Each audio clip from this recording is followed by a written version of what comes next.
The morning mist clings to the Montana mountains like memories that refuse to fade. Through the haze, an old wooden sign sways gently in the breeze. Welcome to Oak Ridge, where history lives. Ironic considering how desperately this town wants to forget certain pieces of its past. Marcus Reed stands at his kitchen window, coffee growing cold in his weathered hands. At 62, his tall frame has begun to stoop slightly, the posture of a man who's carried an invisible weight for decades. Deep lines frame his gray-blue eyes, telling stories of sleepless nights and solitary battles against disbelief. His home, a small apartment above the hardware store, has become more archived than living space. Maps and documents cover the walls. Filing cabinets crowd what should be a dining area. Books about World War II, Holocaust asset recovery, and European banking systems form precarious towers in every corner. Most people in Oak Ridge call him Crazy Marcus these days. Some of the older folks still remember when he was Professor Reed, the passionate history teacher who could make the past come alive for his students. But that was before the obsession took hold. Before he sacrificed everything, his career, his marriage, his relationship with his daughter, to chase what everyone deemed impossible. For 40 years, Marcus has pursued a single conviction. Somewhere in these mountains lies a sealed bunker containing stolen Holocaust assets worth billions, hidden by his grandfather, Frederick Reed. 40 years of research, excavations, and pleading with authorities. 40 years of being dismissed as the town lunatic. That crazy old man is still looking for Nazi gold, they whisper at the diner. Such a shame. He was brilliant before he lost his mind, they say at church. Children dare each other to knock on his door, then run away laughing. Teenagers spray-painted treasure hunter on his car last year. The pity in people's eyes has hardened into something between amusement and contempt. But Marcus knows what they don't. He's seen the evidence in his grandfather's coded journals. He's traced the mysterious gaps in Frederick's military records. He's connected patterns that others refuse to see. The only problem is proving it, turning 40 years of research into irrefutable evidence that would silence the doubters once and for all. Marcus sets down his coffee and picks up the photograph he's studied thousands of times. Frederick Reed in 1946, standing beside a train car filled with wooden crates. Unlike the jovial carpenter everyone in town remembered, this Frederick looks solemn, his eyes haunted by something beyond the camera's reach. In the background, blurred but visible, men in military uniforms confer over documents. It's the only photo Marcus has that hints at his grandfather's secret life. The phone rings, startling him from his contemplation. Few people call anymore. His former colleagues stopped checking in years ago. His ex-wife Sarah communicates only through terse emails about practical matters. Mr. Reed, this is Patricia Jenkins from Valley Memorial. I'm afraid I have some difficult news about your mother-in-law, Eleanor Parker. Eleanor, Frederick's daughter, Sarah's mother, the last living link to his grandfather. She passed peacefully last night in her sleep. Your daughter Lily has been notified and is making arrangements. Mrs. Parker left specific instructions that you should be informed. The funeral is small and somber. Eleanor Parker had outlived most of her friends, surviving to the remarkable age of 93. Marcus sits in the back row of the chapel, separate from the other mourners. He hasn't seen his daughter Lily in person for nearly 15 years, though he recognizes her immediately. At 37, she has her mother's elegant posture and his own stubborn jawline. Her professional attire, charcoal pantsuit, subtle jewelry, speaks of the successful academic career he occasionally glimpses through online searches. Dr. Lily Reed, Associate Professor of Holocaust Studies at Columbia University. The cruel irony isn't lost on him. His daughter specializes in the very history he's dedicated his life to uncovering, yet she's never acknowledged his research as anything but delusion. After the service, Marcus lingers by Eleanor's flower-draped casket, paying respects to the woman who had once welcomed him into her family before his obsession drove them apart. He's so absorbed in his thoughts that he doesn't notice Lily approaching until she speaks. I didn't think you'd come. Her voice carries the practiced neutrality of someone who has carefully removed all emotion. Not angry, not warm, just factual. She was family, Marcus answers simply. An uncomfortable silence stretches between them, crowded with unspoken accusations and defenses. Grandmother left specific instructions about her belongings, Lily finally says. She wanted us both to go through the family papers together. Tomorrow at the house, 9 o'clock. Before Marcus can respond, she walks away, shoulders rigid, leaving him with a mixture of dread and hope. Eleanor's house contains decades of family history, possibly documents he's never seen. But spending time with his estranged daughter, facing her clinical dismissal of his life's work, that's a different kind of pain. Eleanor Parker's Victorian home stands as a testament to more prosperous times in Oak Ridge. Built during the mining boom of the 1880s, its detailed woodwork and stained glass windows speak of craftsmanship long forgotten. Inside, the house feels frozen in time. Heavy furniture, faded photographs, and the lingering scent of the lavender sachets Eleanor tucked into every drawer. Lily is already there when Marcus arrives, methodically sorting through papers at the dining room table. She acknowledges him with a curt nod. Grandmother organized most of this before she got sick. Family records in these boxes, legal documents there, photographs in those albums. They work in silence. The only sounds the rustling of papers and occasional creak of the old house settling. Marcus finds himself studying his daughter when she isn't looking, noting the concentration furrow between her brows that matches his own, the way she unconsciously tucks her hair behind her ear, just like Sarah used to do. The attic holds the oldest family possessions, trunks filled with clothing from another era, military memorabilia from both world wars, furniture too precious to use but too sentimental to discard. It's in a corner behind a stack of Christmas decorations that Lily discovers the locked wooden chest. "I don't recognize this," she says, breaking their hours-long silence. The chest is crafted from oak, reinforced with brass fittings that have developed a rich patina over decades. A small brass plate on the front bears Frederick Reed's initials. "It's grandfather's," Marcus says, his heart suddenly racing. "I've never seen it before." No key is evident, but Marcus notices something unusual about the brass lock plate, subtle markings that don't match typical key patterns. "It's a puzzle lock," he explains, examining it more closely. Frederick was known for his woodworking, but few people knew he specialized in creating these mechanical puzzles during the Depression to earn extra money. His fingers trace the plate, feeling for pressure points. "May I?" he asks, and Lily nods, curiosity momentarily overcoming her reserve. With practiced movements born from decades studying his grandfather's craftsmanship, Marcus manipulates the brass plate.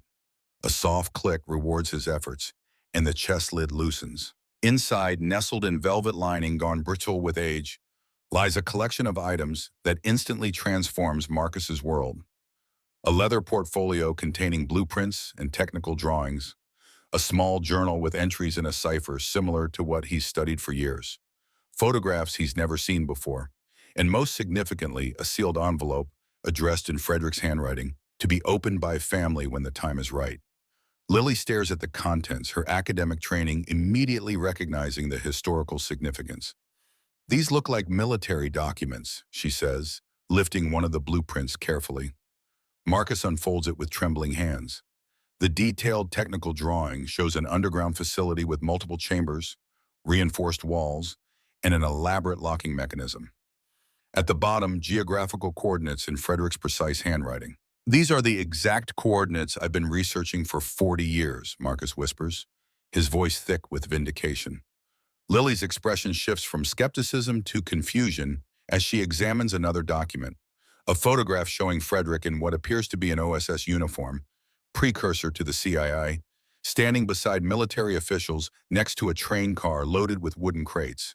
The image mirrors the lone photograph Marcus has cherished, but this one is clearer with Operation Redemption stamped on its reverse. "This can't be right," Lily says, her academic defenses rising. "Grandfather was a carpenter. He fixed furniture and built cabinets his entire life." Marcus opens the sealed envelope, revealing a letter written in Frederick's meticulous hand. "To my family," he reads aloud. "If you are reading this, you have discovered what I could not bring myself to reveal in life. The burden I carried was too dangerous to share, but too important to let die with me. What lies beneath the mountain is not merely gold or treasure. It is justice delayed for those who have waited too long. As Marcus continues reading, Frederick's extraordinary confession unfolds. How he had been recruited by the OSS in 1942, not as a soldier, but for his engineering expertise. How he had infiltrated Operation Bernhard, the Nazi counterfeiting scheme, as a technical advisor. How his real mission was documenting the flow of stolen Holocaust assets through Switzerland. Most importantly, Frederick revealed that after the war, when official Allied policy shifted away from individual restitution toward general reparations, he and a small group of agents made a fateful decision. Rather than allowing stolen family heirlooms, artwork, and gold to disappear into government coffers, they secretly preserved these assets in a specially designed bunker, creating detailed records of their original owners with the intention of eventually returning everything to the rightful families. The work consumed my life, Frederick wrote. I continued it in secret for years, making distributions when possible. But the task proved too vast for one man. The bunker contains not just wealth, but the most comprehensive record of Holocaust theft ever assembled. It belongs not to governments or banks, but to the families who have waited for justice since 1945. The letter ends with a plea: complete what I could not finish alone. But be warned, powerful interests have worked for decades to ensure these assets remain buried. They will fight to keep the truth hidden, as they fought me. The key to accessing the bunker lies within these documents. The responsibility now passes to you. Lily sits down heavily, her worldview visibly shaken. If this is authentic, it changes everything, Marcus finishes. For 40 years, he's been dismissed as a conspiracy theorist chasing Nazi gold. But Frederick's letter reveals a mission of justice that transcends treasure hunting, a sacred trust passed down through generations.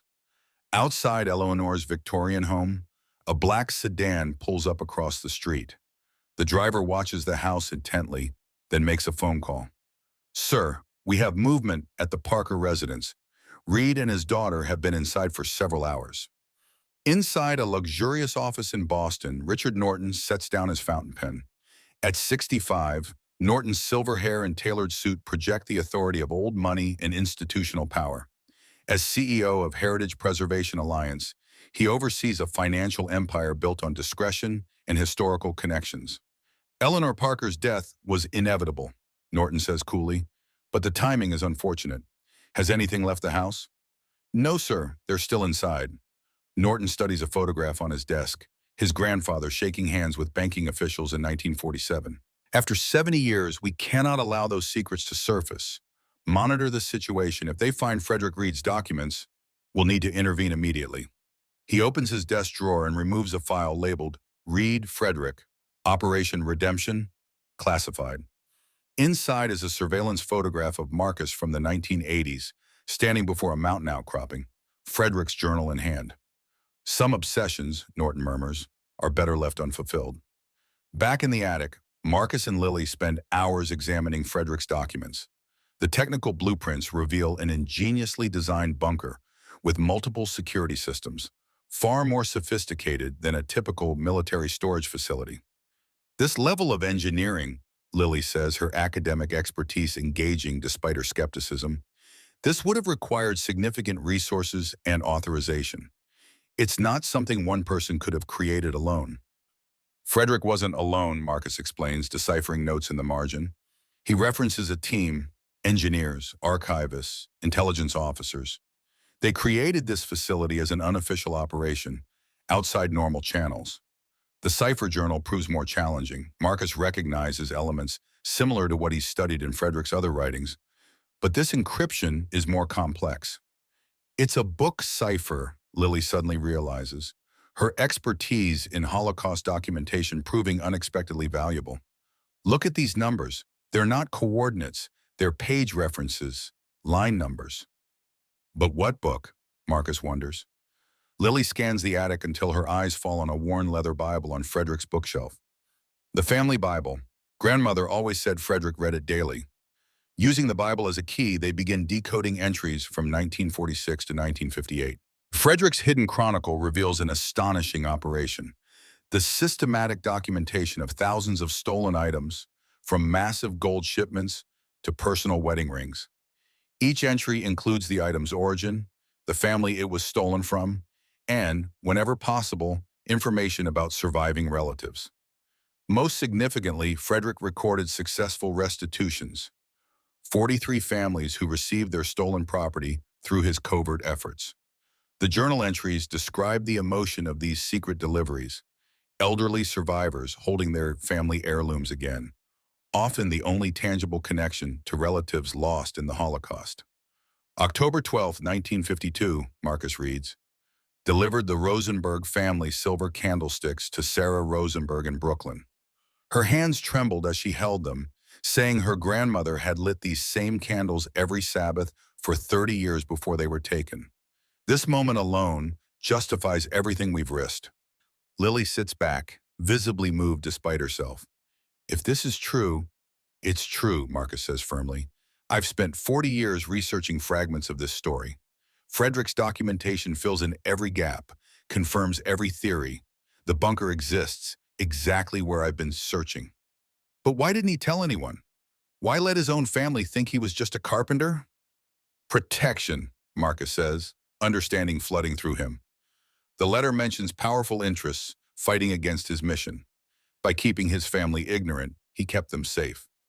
As evening approaches, they've assembled the key elements of Frederick's secret life: the bunker's precise location, its ingenious security systems, the shocking scope of its contents, estimated at nearly $2 billion in today's values, and most importantly, the detailed ownership records that would allow for proper restitution. We need to secure these documents, Marcus says. If Frederick was right about people wanting to keep this hidden, we're not safe here. Lily's academic skepticism finally reasserts itself. Dad, slow down. We need to authenticate these materials before jumping to conclusions. I have colleagues who specialize in WE2 documents. Let me... Her words are cut short by the sound of breaking glass downstairs. Marcus immediately gathers the most critical documents. No time. We need to leave. Now. Years of being dismissed have given Marcus a healthy paranoia. He leads Lily to a servant's staircase hidden behind a false panel in the attic, a feature he'd discovered during childhood visits to his grandparents' home. As they slip out through the kitchen door into gathering darkness, two men in dark clothing are entering through the front. Marcus catches a glimpse of professional efficiency in their movements. Not random burglars, but trained operatives. They drive in tense silence, Lily's worldview visibly shaken. The history professor, who dismissed her father's conspiracy theories, now clutches a portfolio of evidence that validates his 40-year quest. Where are we going, she finally asks, to see the only person who ever believed me. Jack Wilson's home sits at the edge of town, a modest ranch house surrounded by a workshop that reflects his background as a military engineer. At 75, Jack maintains the straight posture and alert eyes of his Army days, though his hair has gone completely white and his hands show the slight tremor of advancing age. He answers the door with a shotgun casually held in one hand, a habit from living alone in rural Montana. Marcus, he says, recognition softening his vigilance. Been a while. His eyes shift to Lily. And this must be your daughter. Heard you became a professor. Inside, Jack's living room resembles a military museum crossed with an engineering laboratory. Bookshelves sag under technical manuals. Half-assembled mechanical projects cover every surface. Maps of the local mountains, marked with the same coordinates from Frederick's blueprints, hang on one wall. Jack served with Army Corps of Engineers, Marcus explains to Lily. He's been helping me research the bunker site for 30 years. Helping is generous, Jack says. Mostly I've been telling your father why his excavation plans wouldn't work. That mountainside has defense systems I've never seen outside top-secret facilities. Lily spreads Frederick's technical drawings across Jack's kitchen table. The old engineer's eyes widen as he studies them. My God, he whispers, tracing the intricate details. These are the missing pieces. The ventilation system, it's not just for air, it's an alternative access route. His gnarled finger traces a pathway through the mountain. Your grandfather designed a secondary entrance disguised as environmental monitoring. That's why all your conventional approaches failed, Marcus. You were looking for a door when the real entrance is designed to look like scientific equipment. As Jack analyzes the technical aspects, Lily shares what they've learned about Frederick's secret mission. Operation Redemption, Jack nods. There were rumors in intelligence circles, an unofficial asset recovery program that continued long after the official efforts ended. Most people thought it was a myth. Who would want to keep this hidden? Lily asks us. Jack's expression grows serious. Think about it. Billions in assets, officially recorded as unrecoverable by governments and banks. If this bunker contains what your grandfather claimed, it proves decades of institutional failure, or worse, deliberate suppression. We were just broken into, Marcus says. Professional job. Someone already knows what we've found. Jack checks his shotgun. Then we don't have much time. In Boston, Richard Norton receives another call. Sir, we've confirmed Reed and his daughter have the documents. They escaped before our team could intercept them. Norton's face remains impassive, but his knuckles whiten around his fountain pen. Where are they now? They've gone to a Jack Wilson's residence, former military engineer, Reed's longtime associate. And the documents? Based on what our team found at the Parker house, it appears they have discovered the complete Operation Redemption files, technical specifications, inventory records, everything. Norton is silent for a long moment. This is no longer a containment situation. Activate the full team. I'm flying to Montana tonight. He opens a hidden safe behind a painting in his office and removes a red file marked contingency. Inside is a single sheet with a list of names and contacts, people to call only in the most extreme circumstances. After 3 generations, Norton murmurs, we cannot allow the Reed family to undo everything we've built. Dawn breaks over Oak Ridge, painting the mountains in gold and amber light. In Jack's kitchen, Marcus, Lily, and Jack have worked through the night, analyzing Frederick's documents and informing a plan. The bunker's primary entrance was sealed in 1958, Jack explains, pointing to Frederick's notes. But the ventilation system includes an emergency access route that bypasses the main security measures. Can we use it? Marcus asks. With the right equipment and these specifications? Yes, but we'll need specialized tools. Lily, who has been cross-referencing Frederick's journal entries with her academic knowledge, looks up. There's something else we should consider. Mom needs to see these. Marcus stiffens. Sarah, why? Because, Lily says, indicating a journal entry from 1953, grandmother's family is mentioned here. The Parkers are among the families Frederick helped. The entry describes how Frederick had traced stolen Parker family heirlooms, jewelry taken from Eleanor's maternal grandparents in 1943, and secretly returned them. Eleanor had never revealed this connection to Marcus during their relationship. Mom has spent her entire career at the Holocaust Memorial Museum working on asset restitution, Lily continues.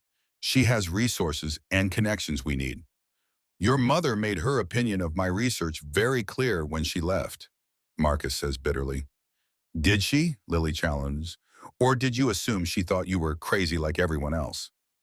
Before Marcus can respond, Jack's security system alerts them to an approaching vehicle, a black SUV moving slowly past the house.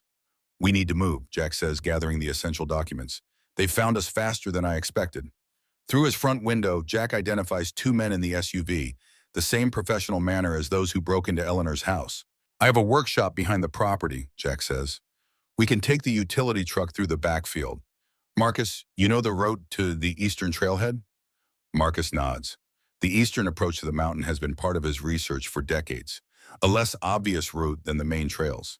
As they prepare to leave, Lily makes a decision. She takes out her phone. What are you doing? Marcus demands. Calling Mom. We need her help, and she deserves to know about her family's connection to this. The call is brief. Lily provides minimal details but emphasizes the historical significance of what they've discovered. Sarah agrees to fly to Montana immediately. She'll meet us in Bozeman tomorrow, Lily reports. Now let's go before those men decide to stop watching and start acting. They slip out through Jack's back property, taking his rugged utility truck across fields and service roads until they reach a state highway. Jack drives with the steady calm of someone accustomed to pressure, occasionally checking to ensure they're not followed.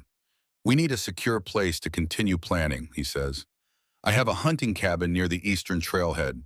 It's not comfortable, but it's defensible and off official records. As they drive through the Montana countryside, Lily studies her father. For 40 years, he's been ridiculed as the town crazy, sacrificing his career, marriage, and reputation for what everyone dismissed as delusion. Now, vindication is within reach, yet he seems more burdened than triumphant. "Why did you never give up?" she asked quietly, "even when I thought you were wasting your life." Marcus gazes at the mountains in the distance. "Frederick left me his journals when I was 22. At first, I thought they were just interesting historical notes. But as I decoded more, I realized he was describing something extraordinary. Not just a treasure, but a mission of justice that had never been completed." He turns to face her. "Would you give up if you discovered your grandfather had spent his life trying to return what was stolen from thousands of families? When he trusted you to finish what he couldn't?" Lily has no answer, but something shifts in her understanding of the man she's spent years dismissing as delusional. Jack's hunting cabin is primitive but strategically positioned. Nestled in a grove of pines with clear sightlines in all directions, it offers both concealment and early warning of approach.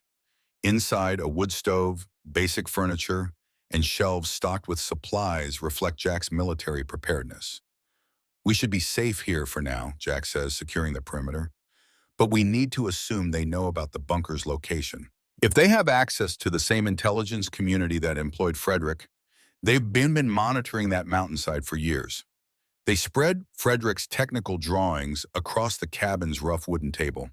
Jack identifies the specialized equipment they'll need to access the ventilation system, some of which he already has, others they'll need to acquire discreetly.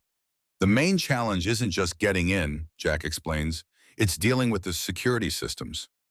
Frederick designed redundant protections, some mechanical, some chemical. If triggered incorrectly, they could destroy the contents." "How would Frederick have managed these systems himself?" Lily asks. Marcus indicates the smallest document in the collection, what appears to be a mechanical key with unusual configurations. This master key, Frederick designed it to interface with the security system in a specific sequence. "Do we have the actual key?" Jack asks. "No, just the design specifications. But with these details, we could fabricate one." Their planning continues through the day, each contributing their expertise. Jack with his engineering knowledge, Marcus with his decades of research on the mountain and Frederick's methods, and Lily with her academic understanding of Holocaust asset documentation. As evening approaches, Jack's security perimeter alerts them to an approaching vehicle. Through binoculars, they observe another black SUV making its way along the distant forest road. "They're searching methodically," Jack says grimly. "We need to accelerate our timeline." Marcus studies the mountain that has dominated his thoughts for 40 years.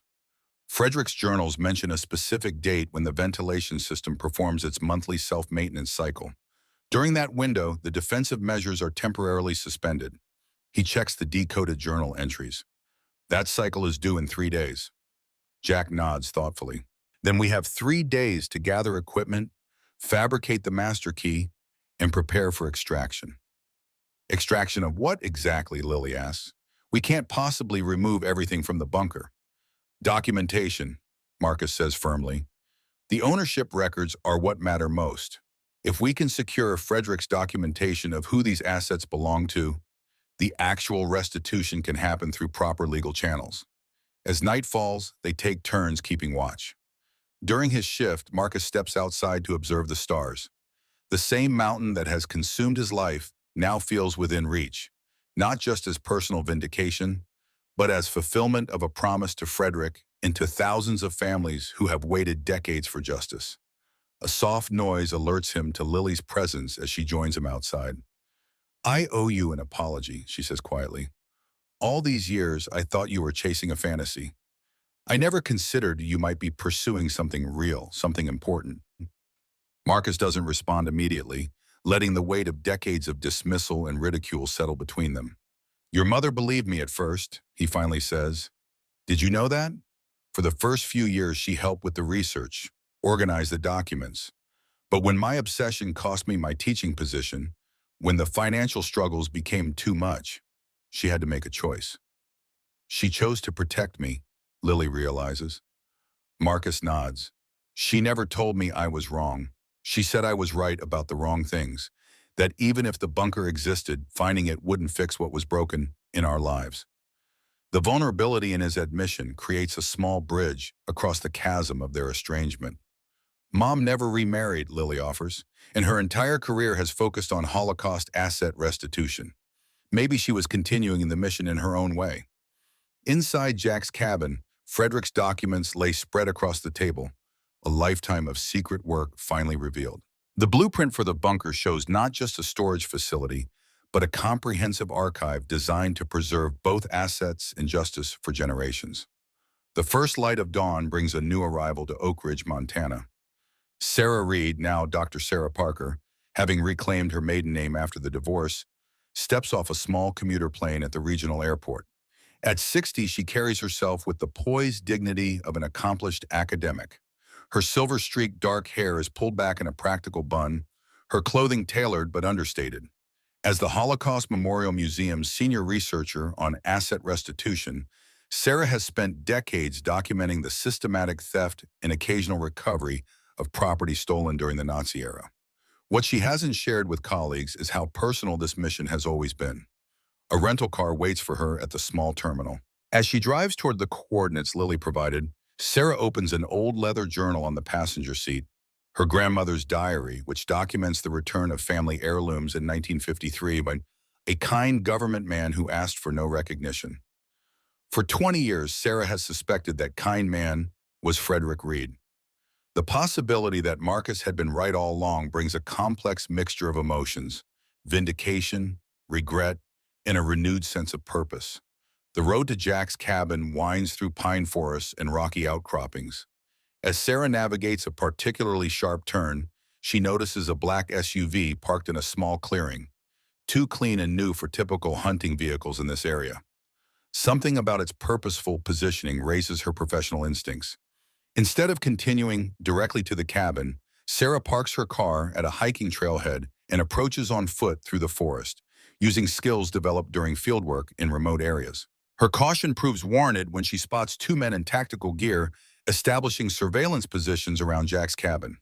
From her concealed position, Sarah observes the cabin through compact binoculars.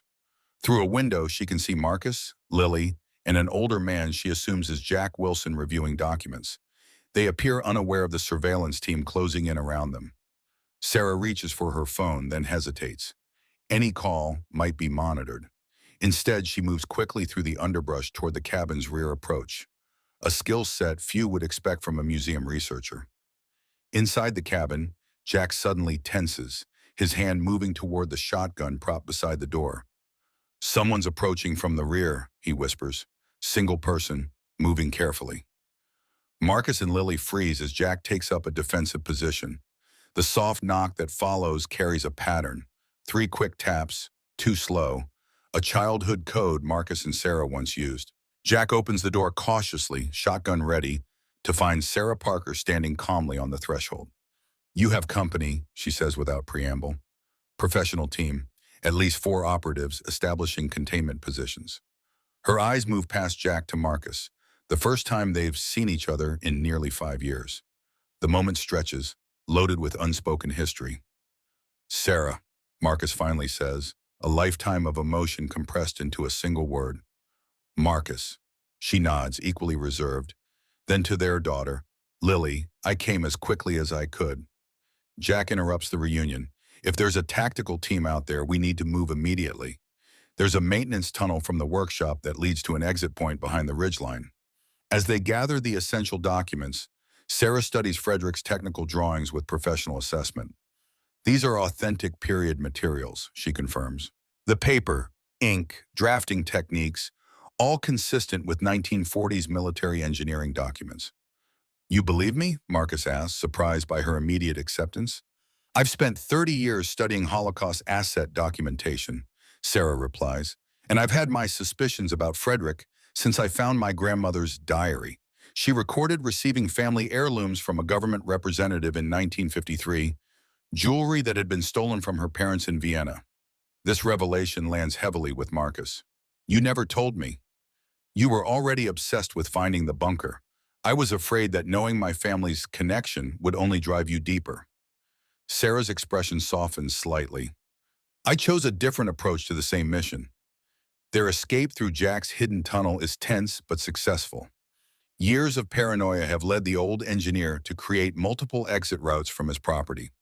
They emerge a half-mile away near a secondary garage containing an old Jeep. We need to reach Bozeman, Sarah says as they drive away. I have contacts at the federal repository, people who can help authenticate these documents officially and provide protection. We don't have time, Marcus counters. The ventilation system's maintenance cycle happens tomorrow night. It's our best opportunity to access the bunker. After 40 years, you want to risk everything on a single night's operation? Sarah challenges. Those men back there weren't random security, Marcus says. Someone powerful knows what we've found and wants to stop us. The longer we wait, the more resources they'll bring against us. Their debate continues as Jack drives through increasingly remote terrain, avoiding main roads. Lily, watching her parents' familiar pattern of intellectual sparring, notices something neither seems aware of. Despite decades apart, they still function as a team, each challenging and completing the other's thinking. Both approaches have merit, Jack interrupts. We split up. Marcus and I will prepare for the bunker access. Sarah and Lily take the key documents to Bozeman to establish official authentication and legal protection. I'm coming with you to the bunker, Lily states firmly. I'm the only one with formal training in Holocaust documentation protocols. If what's inside is as significant as grandfather claimed, you'll need my expertise to properly identify and catalog it. The tension in the Jeep is palpable as each weighs their priorities. Finally, Sarah makes a decision. Jack's right. Diversified approach gives us the best chance of success. I'll take the most critical documentation to my federal contacts. The three of you prepare for bunker access. She fixes Marcus with a stern look. But you wait for my signal before entering. I want legal protection in place first.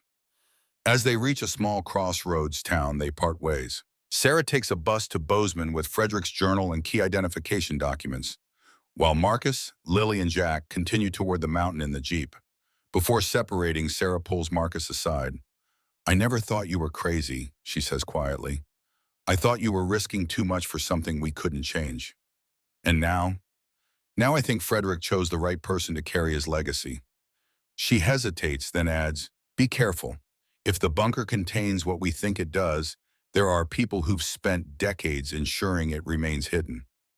In her bus seat, Sarah reviews Frederick's journal entries with growing amazement. The scope of Operation Redemption was far greater than any official Holocaust asset recovery program. Tens of thousands of items meticulously documented, with ownership records and genealogical research to identify living heirs. More disturbing are Frederick's notes about opposition from within Allied governments. He identified a coalition of banking officials, political figures, and business leaders who actively worked to suppress individual restitution efforts, people who had built fortunes in institutions using assets temporarily held after the war. One name appears repeatedly in Frederick's journal, William Norton, financial advisor to the post-war Allied Restitution Committee. Norton had consistently blocked Frederick's efforts to return documented assets to specific families, insisting they be placed in general reparation funds under institutional control. Sarah's phone chimes with a message from a secure application. Her colleague Jennifer at the Federal Repository has received the advanced documentation she sent from the airport and confirms their historical authenticity. These materials match classified OSS records, Jennifer writes. Operation Redemption was real. But be careful. After initial search, I found evidence these files were specifically restricted by request from Heritage Preservation Alliance. Sarah's blood runs cold. Heritage Preservation Alliance is one of the most powerful financial trusts in America, with deep connections to both government and banking institutions. Its current CEO, Richard Norton, sits on the board of her own museum. She sends an urgent reply. Need immediate federal protection for a site in Montana. Possible major Holocaust asset repository. Individuals named in documents may be actively suppressing discovery. The response comes quickly. Protection authorized. Team dispatching from Federal Building in Bozeman. ETA to your coordinates. 4 hours. Sarah allows herself a moment of hope. After decades of institutional obstruction, Frederick Reed's mission might finally receive official recognition and support. What she doesn't know is that her supposedly secure message has been intercepted. In a private jet now landing in Bozeman, Richard Norton reviews the transcript with cold fury. "How many teams do we have in the area?" he asks his security chief. "3 operational units, sir. Deploy them all to the mountain coordinates. We need to secure that bunker before federal agents arrive." Norton studies satellite imagery of the mountainside. 70 years of careful management undone by one family's obsession with justice, he murmurs. "My grandfather should have eliminated Frederick Reed when he had the chance." On the eastern slope of the mountain, Marcus, Lily, and Jack have established a small base camp disguised as a geological survey operation. Jack's military experience and decades of preparation have provided them with the specialized equipment needed to access the ventilation system. Frederick's design is brilliant, Jack explains, reviewing the technical drawings. The ventilation shaft includes a maintenance access route that bypasses the main security systems, but only during the automated cycle, which happens tonight at exactly 9:47 p.m. Marcus adds, checking Frederick's coded notes. A 7-minute window when the internal pressure equalizes and the defensive measures reset. Lily, who has been studying the mountain through binoculars, suddenly tenses. "We have company."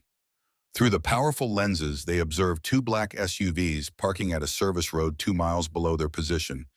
Men in hiking gear, but moving with military precision, begin ascending toward them. "They know exactly where we are," Jack says grimly, "and where we're going."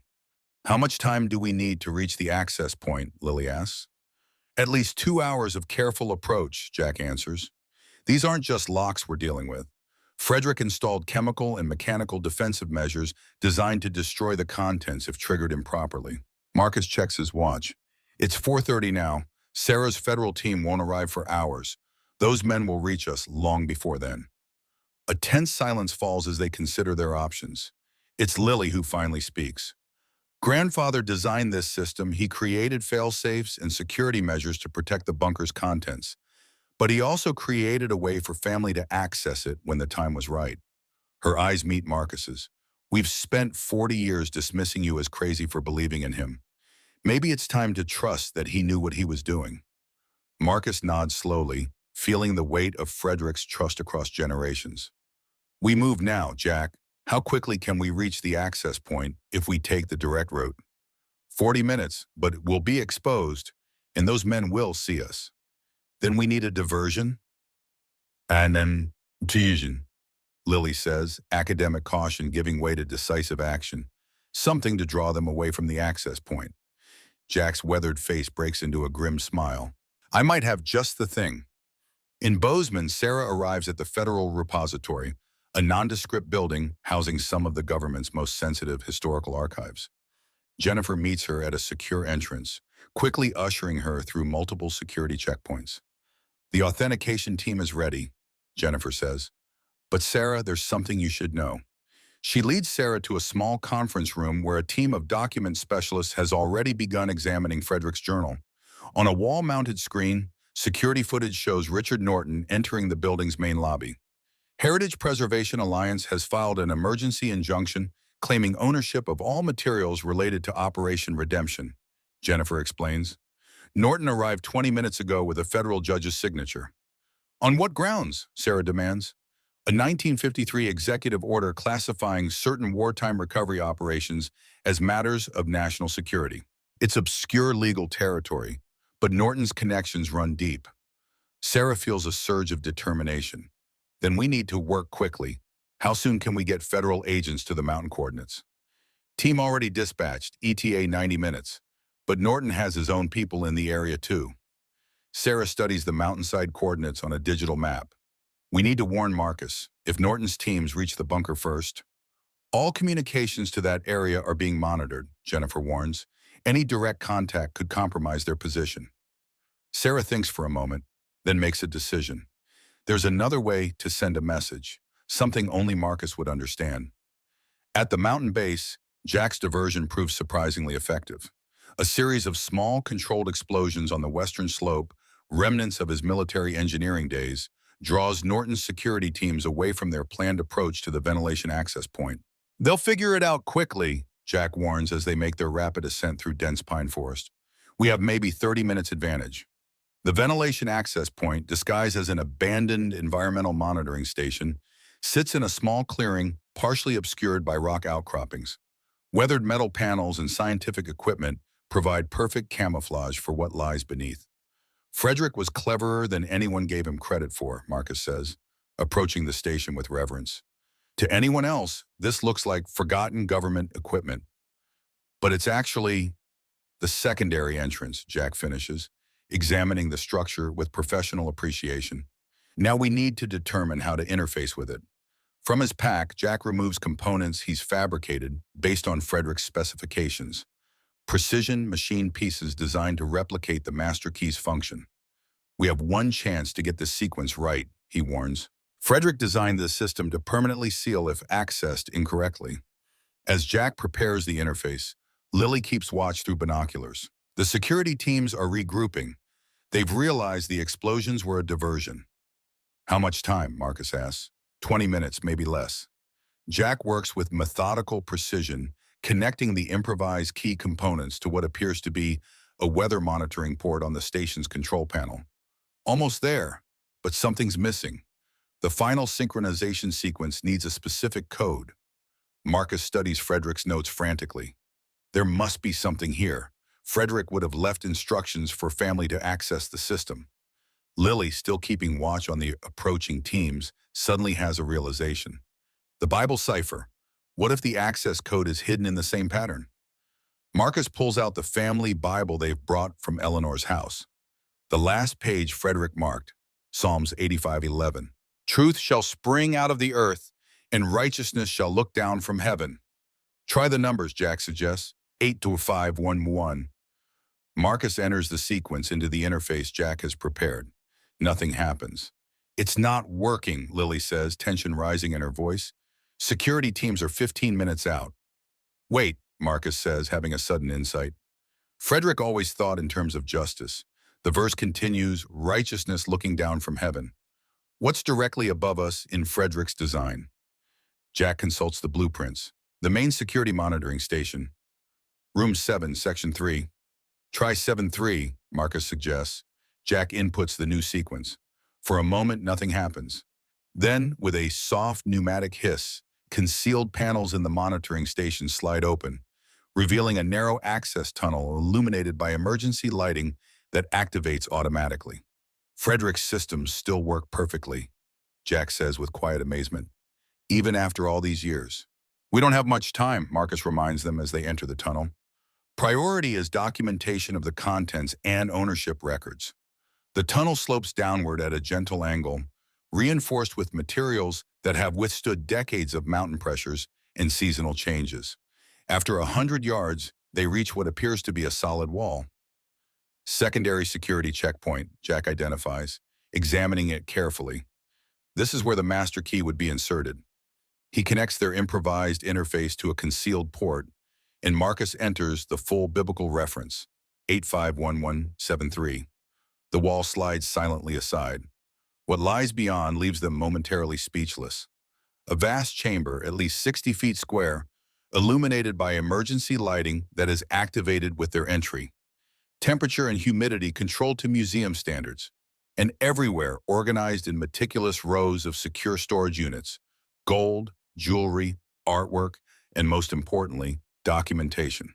My God, Lily whispers, her academic detachment momentarily overwhelmed. Grandfather wasn't exaggerating. This is the most significant Holocaust asset repository ever discovered.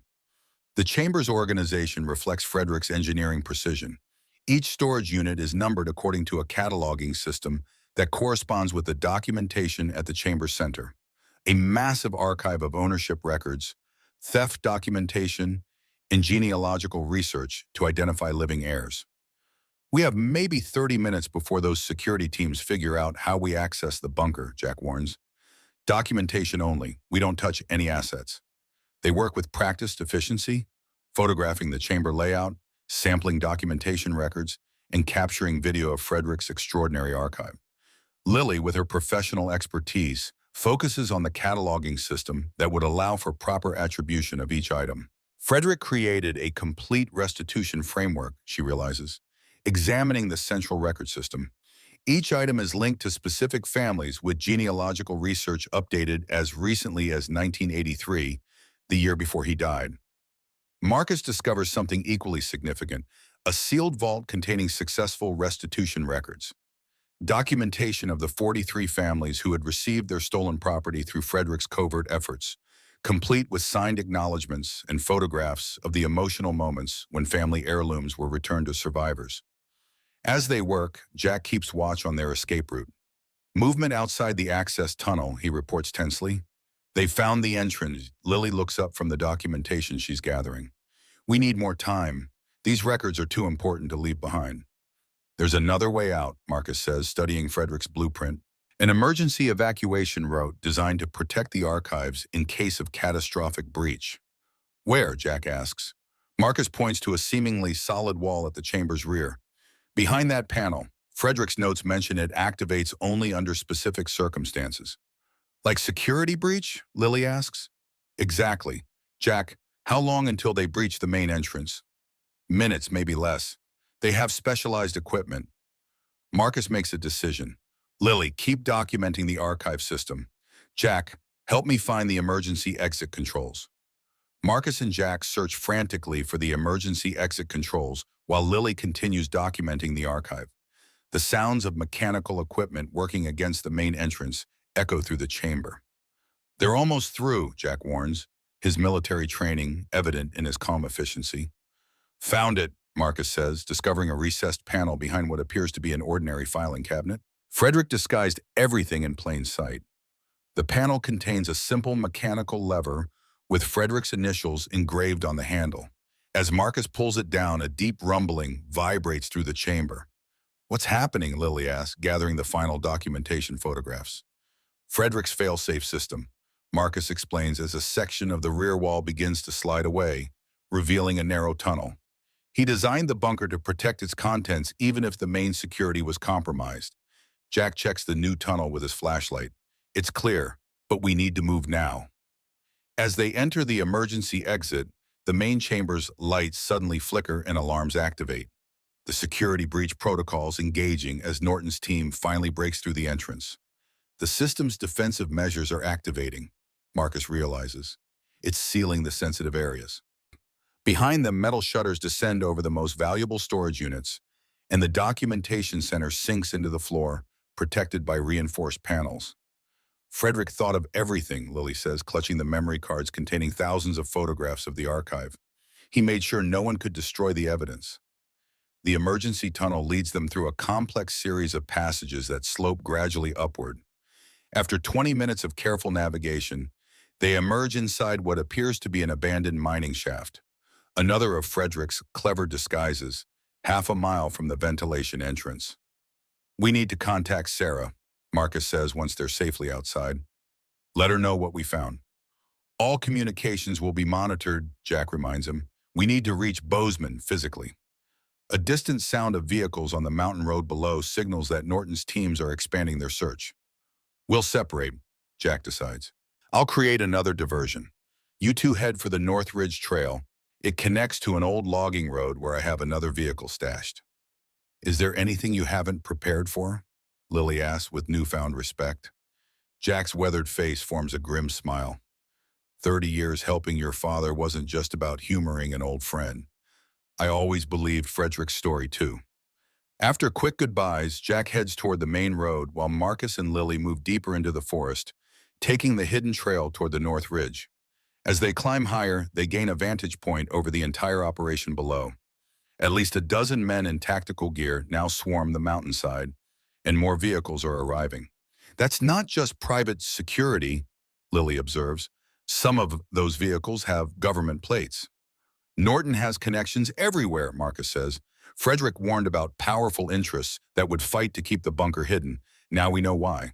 They travel in tense silence for nearly an hour before reaching the logging road where Jack's backup vehicle, an old but well-maintained Land Rover, waits hidden under camouflage netting. Will Jack be okay? Lily asks as they drive toward Bozeman. He's survived worse, Marcus assures her, though concern edges his voice.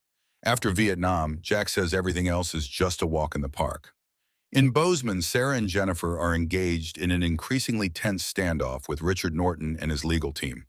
The Federal Repository's conference room has become the battleground for competing claims over Frederick's documentation. The 1953 executive order is quite clear. Norton's attorney argues smoothly. All assets recovered during Operation Bernhard fall under Heritage Preservation Alliance's protective custody. Operation Redemption was distinct from Bernhard, Sarah counters.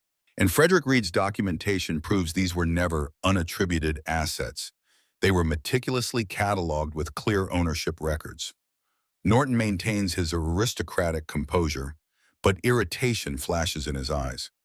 Dr. Parker, your personal connection to this matter compromises your objectivity. These are complex historical issues that require institutional management, not family crusades. Before Sarah can respond, Jennifer receives an urgent message. Federal team reports activity at the mountain site. Multiple private security contractors engaged. No sign of Marcus Reed or the others. Norton's phone buzzes simultaneously. As he checks it, a subtle shift in his expression reveals something has gone wrong.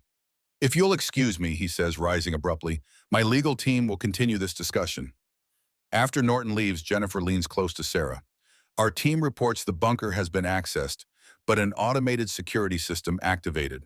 They can't get inside, but neither can Norton's people. Sarah allows herself a moment of hope. Frederick's fail-safes. He designed the system to lock down if unauthorized personnel attempted entry. But where are Marcus and Lily? Jennifer asks. If I know Marcus, he found another way out. Frederick would have built one, and Marcus would have recognized it. Sarah's phone chimes with a text message from an unknown number. It contains only map coordinates and a single word. Parker, 1953. It's from Marcus, Sarah says, recognizing the reference to her family's connection to Frederick's restitution efforts. These are coordinates north of the mountain. They made it out. Jennifer studies her satellite tablet. That's an old fire service road, barely accessible, but it leads to Highway 89. We need to reach them before Norton's people do, Sarah says, gathering her documents. Frederick's records prove the bunker exists, but without documentation of what's inside, we can't prove what it contains or who it belongs to. Norton's filed injunctions against any federal action, Jennifer warns. Our team has been ordered to stand down pending legal resolution. Then we operate unofficially, Sarah decides. This is too important to get lost in legal maneuvering. As they prepare to leave, a security alert locks down the building. Norton's influence has secured a temporary containment order for the facility. We're trapped here, Jennifer says. All exits are sealed. Sarah studies the building schematic on the wall, a habit from years of researching secure facilities. Not all exits. The maintenance tunnels connect to the old city steam system. I noticed it during the archive expansion project last year. That's not on any public schematic, Jennifer says, impressed.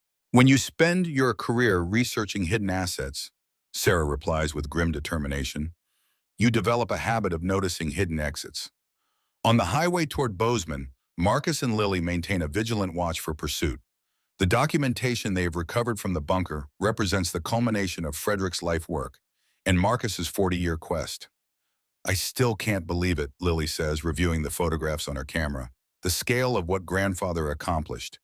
Tens of thousands of items, each with complete ownership records. And evidence of why it remained hidden, Marcus adds.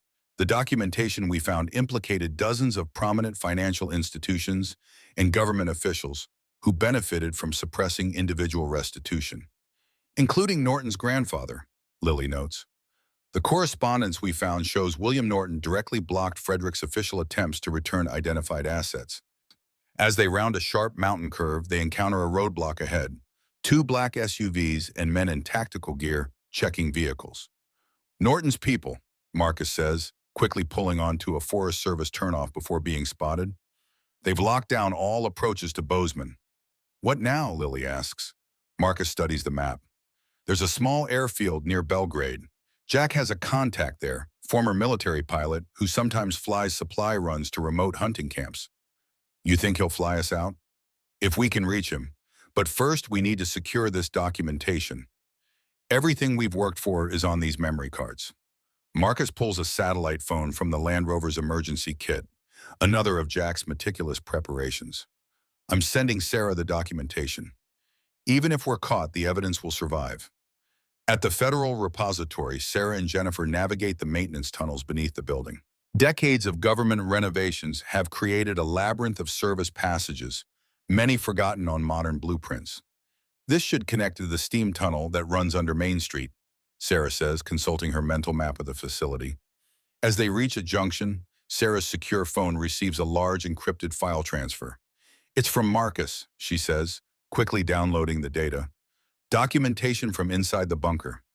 She examines the first few images, her professional expertise immediately recognizing their significance. This is extraordinary. Frederick created the most comprehensive Holocaust asset registry ever assembled. Each item has complete provenance documentation. Can you authenticate it? Jennifer asks. Without question, the cataloging system matches OSS protocols I've studied for decades. This will stand up to any expert examination. A distant sound of voices in the tunnels alerts them to pursuit. Norton's security team has discovered their escape route. We need to split up, Sarah decides. You take the documentation to Federal Judge Hamilton. He's handled Holocaust cases before and won't be intimidated by Norton. I'll create a diversion. That's too risky, Jennifer protests. This evidence needs to reach someone who can act on it officially, Sarah insists. I'll meet you at the contingency location we discussed. After Jennifer departs with the critical documentation, Sarah deliberately creates noise to draw pursuit toward her instead of her colleague. Norton's security team follows the bait, allowing Jennifer to escape through a different tunnel exit. Sarah emerges from the tunnels 6 blocks from the federal repository, immediately noticing increased security throughout downtown Bozeman. Norton has mobilized significant resources to contain the situation. At a small electronics store, Sarah purchases a prepaid phone and sends Marcus a warning about the roadblocks. She receives a brief response with coordinates for the Belgrade airfield. As she prepares to leave the store, she notices 2 men in tactical clothing approaching. Norton's security team has spotted her. Sarah slips out the back entrance and disappears into a crowded farmer's market, using the skills she's developed during decades of fieldwork in challenging environments. Her destination is clear. Reach the airfield before Norton's people can intercept Marcus and Lily. At the small Belgrade airfield, Marcus and Lily approach a weathered hangar where an equally weathered man in his 70s works on a single-engine Cessna. Frank Cooper? Marcus asks. The man looks up, squinting suspiciously. Depends who's asking. Jack Wilson sent us. Said to tell you this repays Laos, 71. Frank's expression shifts immediately. Jack still calling in that favor? Must be important. Life or death, Marcus confirms. We need to reach Great Falls without using roads. Frank studies them for a moment, then nods toward his plane. She's fueled and ready, but there's increased air traffic control today. Some kind of security operation. How soon can we leave? Lily asks. 10 minutes, but we'll need to fly low through the valley to avoid radar. Not the most comfortable ride.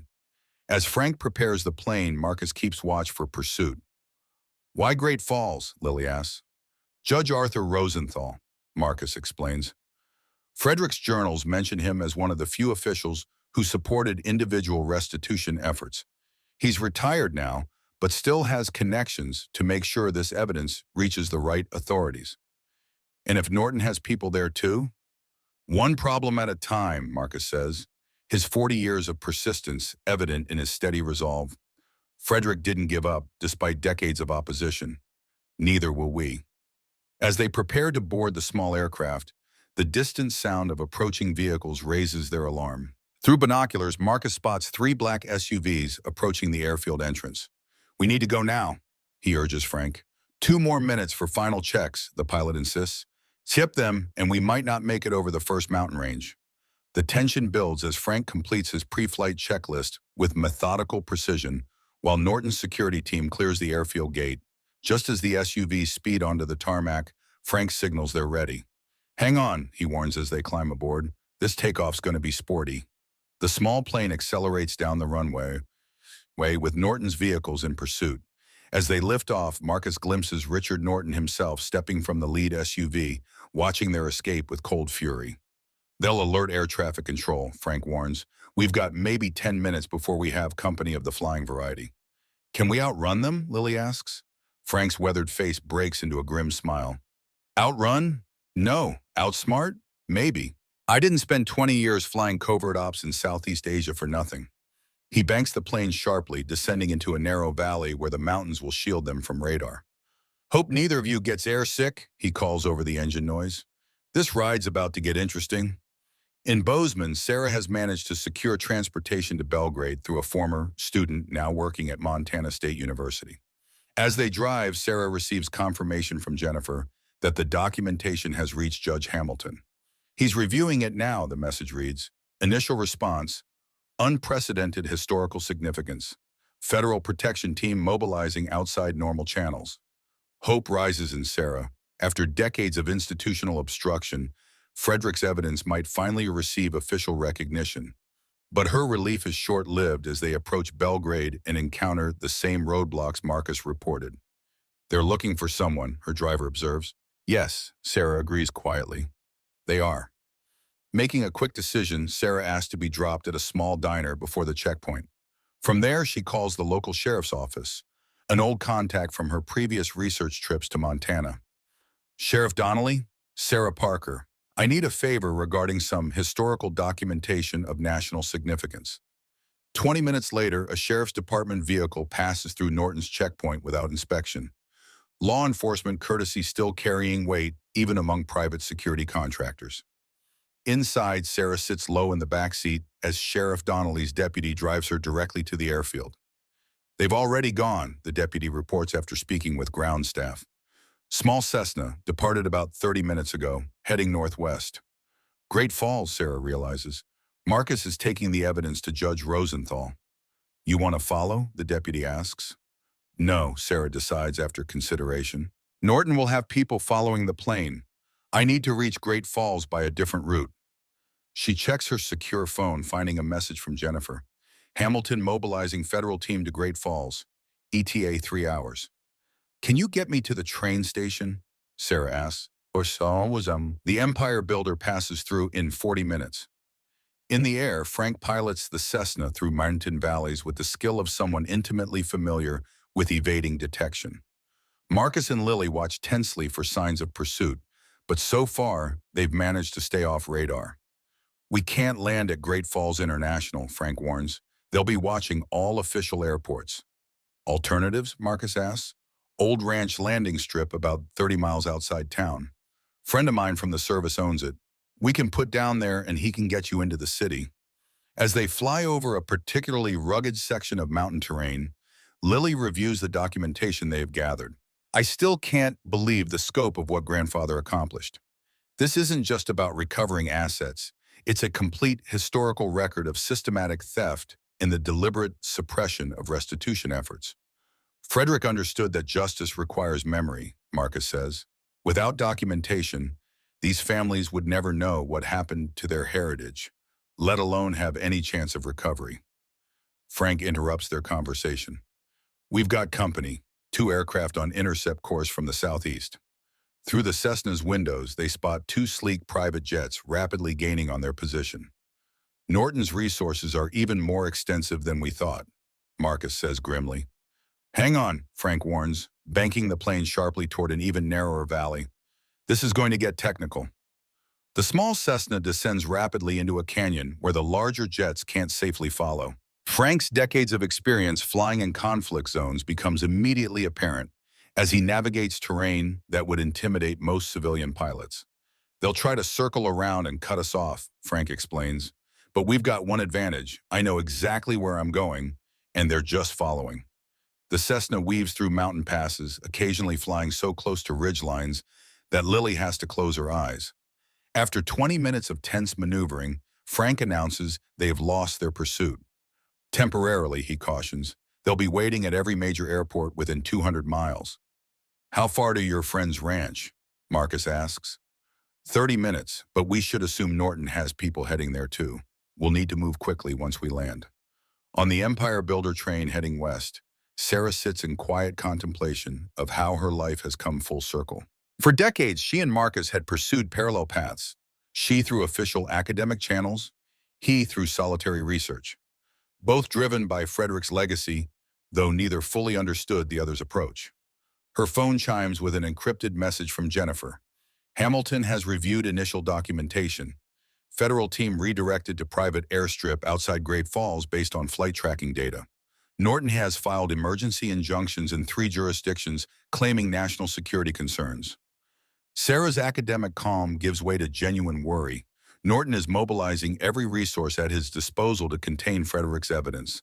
The legal battle will be significant, but first, the physical documentation needs to reach Judge Rosenthal safely.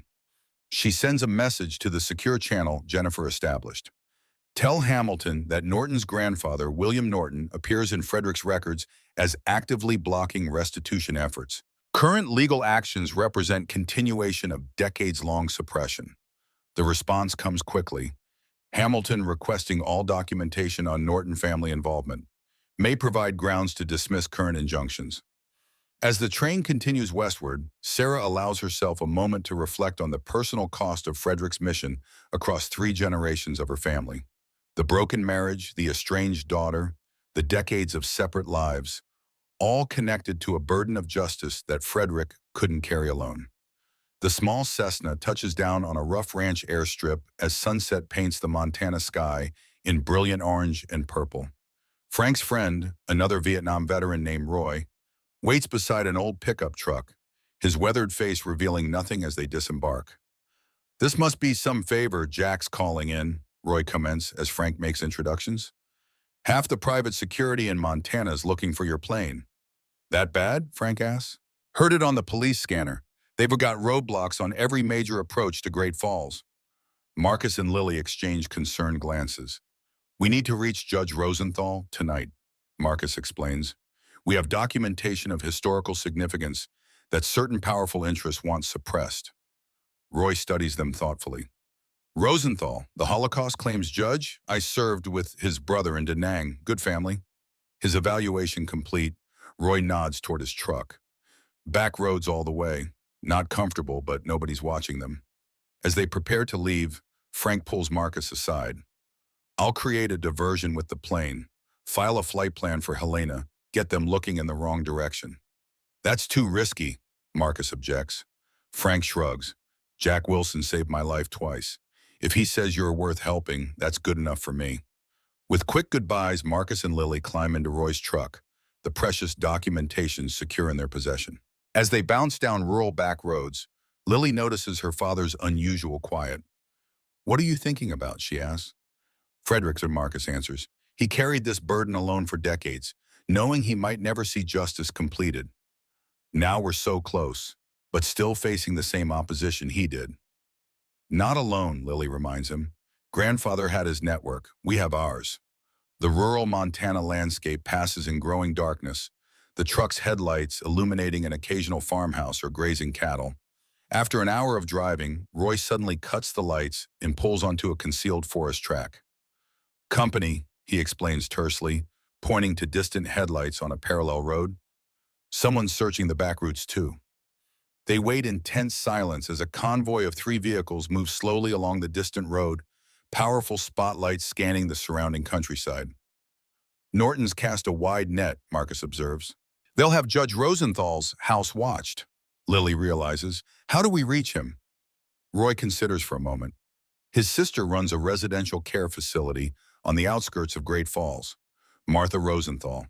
The judge visits every Tuesday evening to play chess with the veterans there. "Today's Tuesday," Marcus notes with the first glimmer of hope. "Can you get us there?" Roy nods. "Back way. Used to deliver supplies there when I worked for the Viking." In Great Falls, Judge Arthur Rosenthal, retired from the federal bench but still active in Holocaust restitution cases, sits across a chessboard from a 90-year-old WW2 veteran. At 82 himself, the judge moves pieces with deliberate care, his mind still razor-sharp despite his advanced years. "Check," announces his opponent with satisfaction. The judge studies the board with a slight smile. "Well played, Henry." A nurse approaches discreetly. Judge Rosenthal, there's a call for you at the front desk. They say it's about your sister's delivery. The judge frowns slightly. Martha doesn't expect any deliveries, but excuses himself and follows the nurse. At the front desk, instead of a phone, he finds a young woman he doesn't recognize. Judge Rosenthal, Lily says quietly, my name is Lily Reed. My grandfather was Frederick Reed. The name registers immediately. Frederick Reed, the judge repeats. I haven't heard that name in many years. He was involved in asset restitution work after the war. Yes, Lily confirms. And we found his archive. Complete documentation of thousands of Holocaust assets and their rightful owners. Documentation that certain people have worked for 70 years to keep hidden. The judge's expression remains neutral, but his eyes sharpen with interest. Where is this documentation? I have it, along with evidence of who suppressed Frederick's restitution efforts and why. Judge Rosenthal glances toward the window, where he notices unmarked vehicles now parked across from the care facility. You were followed, he states rather than asks. Not directly, Lily explains, but they're watching all potential contacts, including you. The judge considers this information with judicial calm. Come with me. He leads Lily through the care facility to a small office where Marcus waits with Roy. After quick introductions, Marcus presents the documentation they've recovered from the bunker. Judge Rosenthal examines the photographs and digital files with growing amazement. This is extraordinary. The most comprehensive Holocaust asset documentation I've ever seen. Frederick Reed created this? Over decades, Marcus confirms, working alone after official channels abandoned individual restitution efforts. Not entirely alone, the judge corrects. I was aware of some of Frederick's work. We corresponded occasionally, though he never revealed the full scope of his operation. The judge continues reviewing the documentation, focusing particularly on the evidence implicating William Norton and the creation of Heritage Preservation Alliance.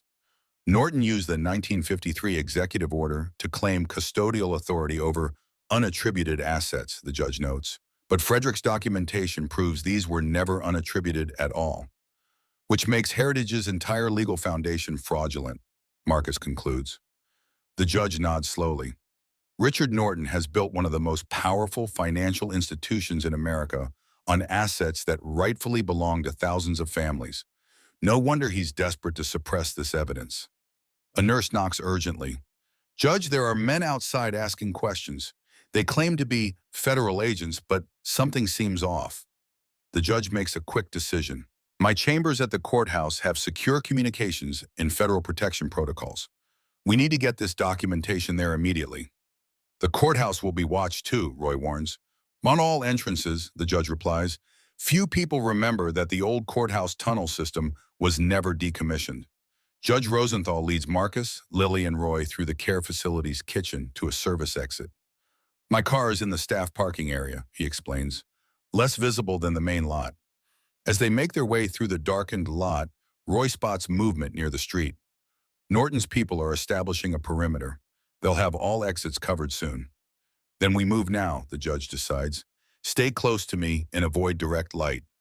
Using the judge's knowledge of the facility's layout, they navigate between buildings until reaching his modest sedan. Get in quickly, he instructs, and stay low. They drive away without headlights until reaching the street. The judge's decades of local knowledge, evident as he chooses a route through residential neighborhoods instead of main thoroughfares.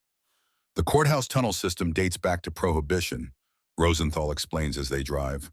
Originally designed to transfer prisoners without public exposure, later expanded during the Cold War as part of civil defense preparations.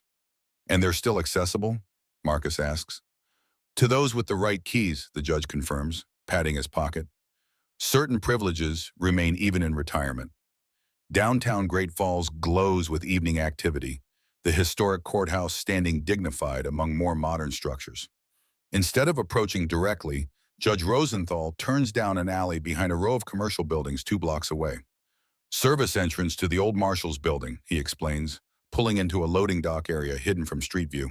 Connected to the courthouse tunnels during the 1960s expansion. Inside, the judge leads them through a maintenance area to an unmarked door requiring both a key and a numerical code. They update the code monthly, he mentions. One advantage of visiting my former colleagues for chess regularly. The door opens to reveal a concrete stairwell descending below street level. Emergency lighting casts everything in a dim blue glow as they make their way down. These tunnels connect most of the original government buildings, Rosenthal explains. Courthouse, federal building, post office. Most people have forgotten they exist. The tunnel system is surprisingly well maintained, with clear directional markings and emergency equipment at regular intervals. After several minutes of walking, they reach another secure door marked Judicial Access Only. My chambers are directly above us, the judge says as he unlocks this final barrier. There's a private elevator that bypasses the main courthouse floors. As promised, the elevator delivers them directly to an anteroom connected to the judge's former chambers. Though retired, he maintains an office for his continued work on Holocaust restitution cases. The wood-paneled room with its wall of legal texts feels like a sanctuary after their tense journey.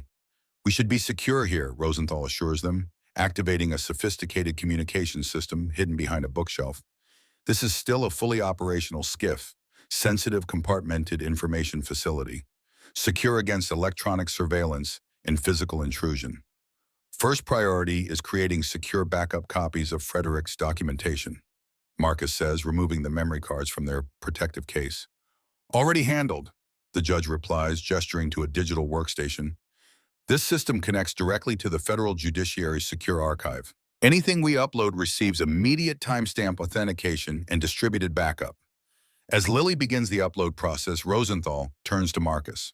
Now tell me everything about how you found Frederick's bunker and what it contains. Marcus provides a concise summary of their discovery and exploration, emphasizing the comprehensive nature of Frederick's documentation system.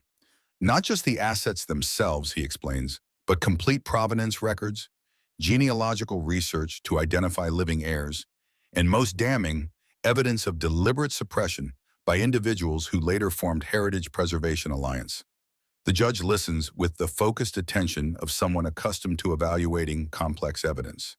The legal implications are extraordinary, he concludes. If authenticated, this documentation invalidates Heritage's entire claim of custodial authority, which explains why Norton is willing to deploy private security forces to contain it, Lily adds. More than that, Rosenthal says gravely, it exposes 7 decades of what amounts to institutional theft concealed by legal maneuvering. Many of our country's most prestigious financial and cultural institutions have built their foundations on assets managed by Heritage. A secure line on the judge's communication system activates. Rosenthal secure, he answers. Judge, this is Jennifer Martinez, Federal Repository. I'm with Dr. Sarah Parker. We've reached Great Falls and have federal agents en route to your location. Sarah's here? Marcus asks, moving closer to the communication system. Marcus? Sarah's voice comes through clearly. You made it to Judge Rosenthal, thank God. We have Frederick's documentation, he confirms. Lily's uploading it to the Federal Judicial Archive now. Norton's filed emergency injunctions in 3 jurisdictions, Sarah reports, claiming national security concerns under the 1953 executive order. But Jennifer found something in the federal archives that changes everything. What is it? Judge Rosenthal asks. A 1958 amendment to the executive order, Jennifer explains. Never publicly disclosed but legally binding. It established a 25-year limit on institutional custody of identified Holocaust assets, after which all reasonable efforts at restitution were required. Which Heritage systematically ignored, Sarah adds. We found internal memos acknowledging the amendment, but directing staff to maintain standard custody protocols indefinitely. Judge Rosenthal's eyes narrow. That's not just administrative oversight. That's deliberate violation of executive authority. Exactly, Jennifer confirms. It transforms this from a complex historical dispute into straightforward criminal fraud. Where are you now? Marcus asks. Federal building, 3 blocks from the courthouse, Sarah answers. But Norton's people have established checkpoints on all surrounding streets. The federal team is 10 minutes out, but Norton's security forces aren't letting anyone through. Judge Rosenthal considers their options. The tunnels extend to the federal building as well. I can guide agents through the secure access point. I'll coordinate, Jennifer says, and the line goes silent as she implements the plan. Lily completes the documentation upload, the system confirming receipt with a series of authentication codes. It's done, she announces.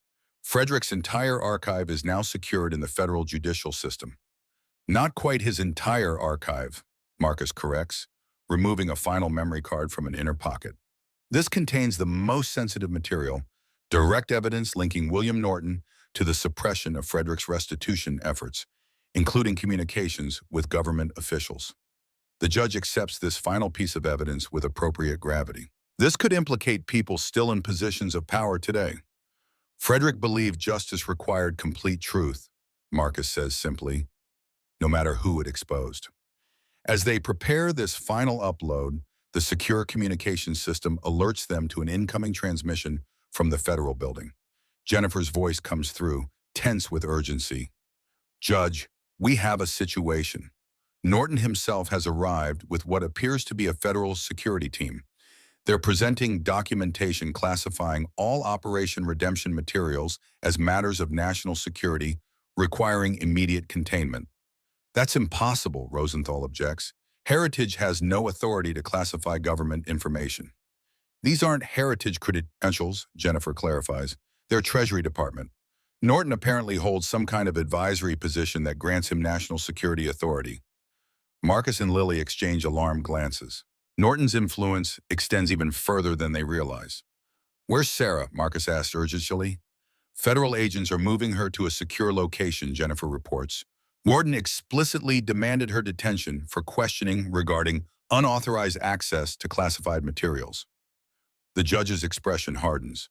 They're attempting to contain this through classification authority, a tactic I've seen before when powerful interests are threatened.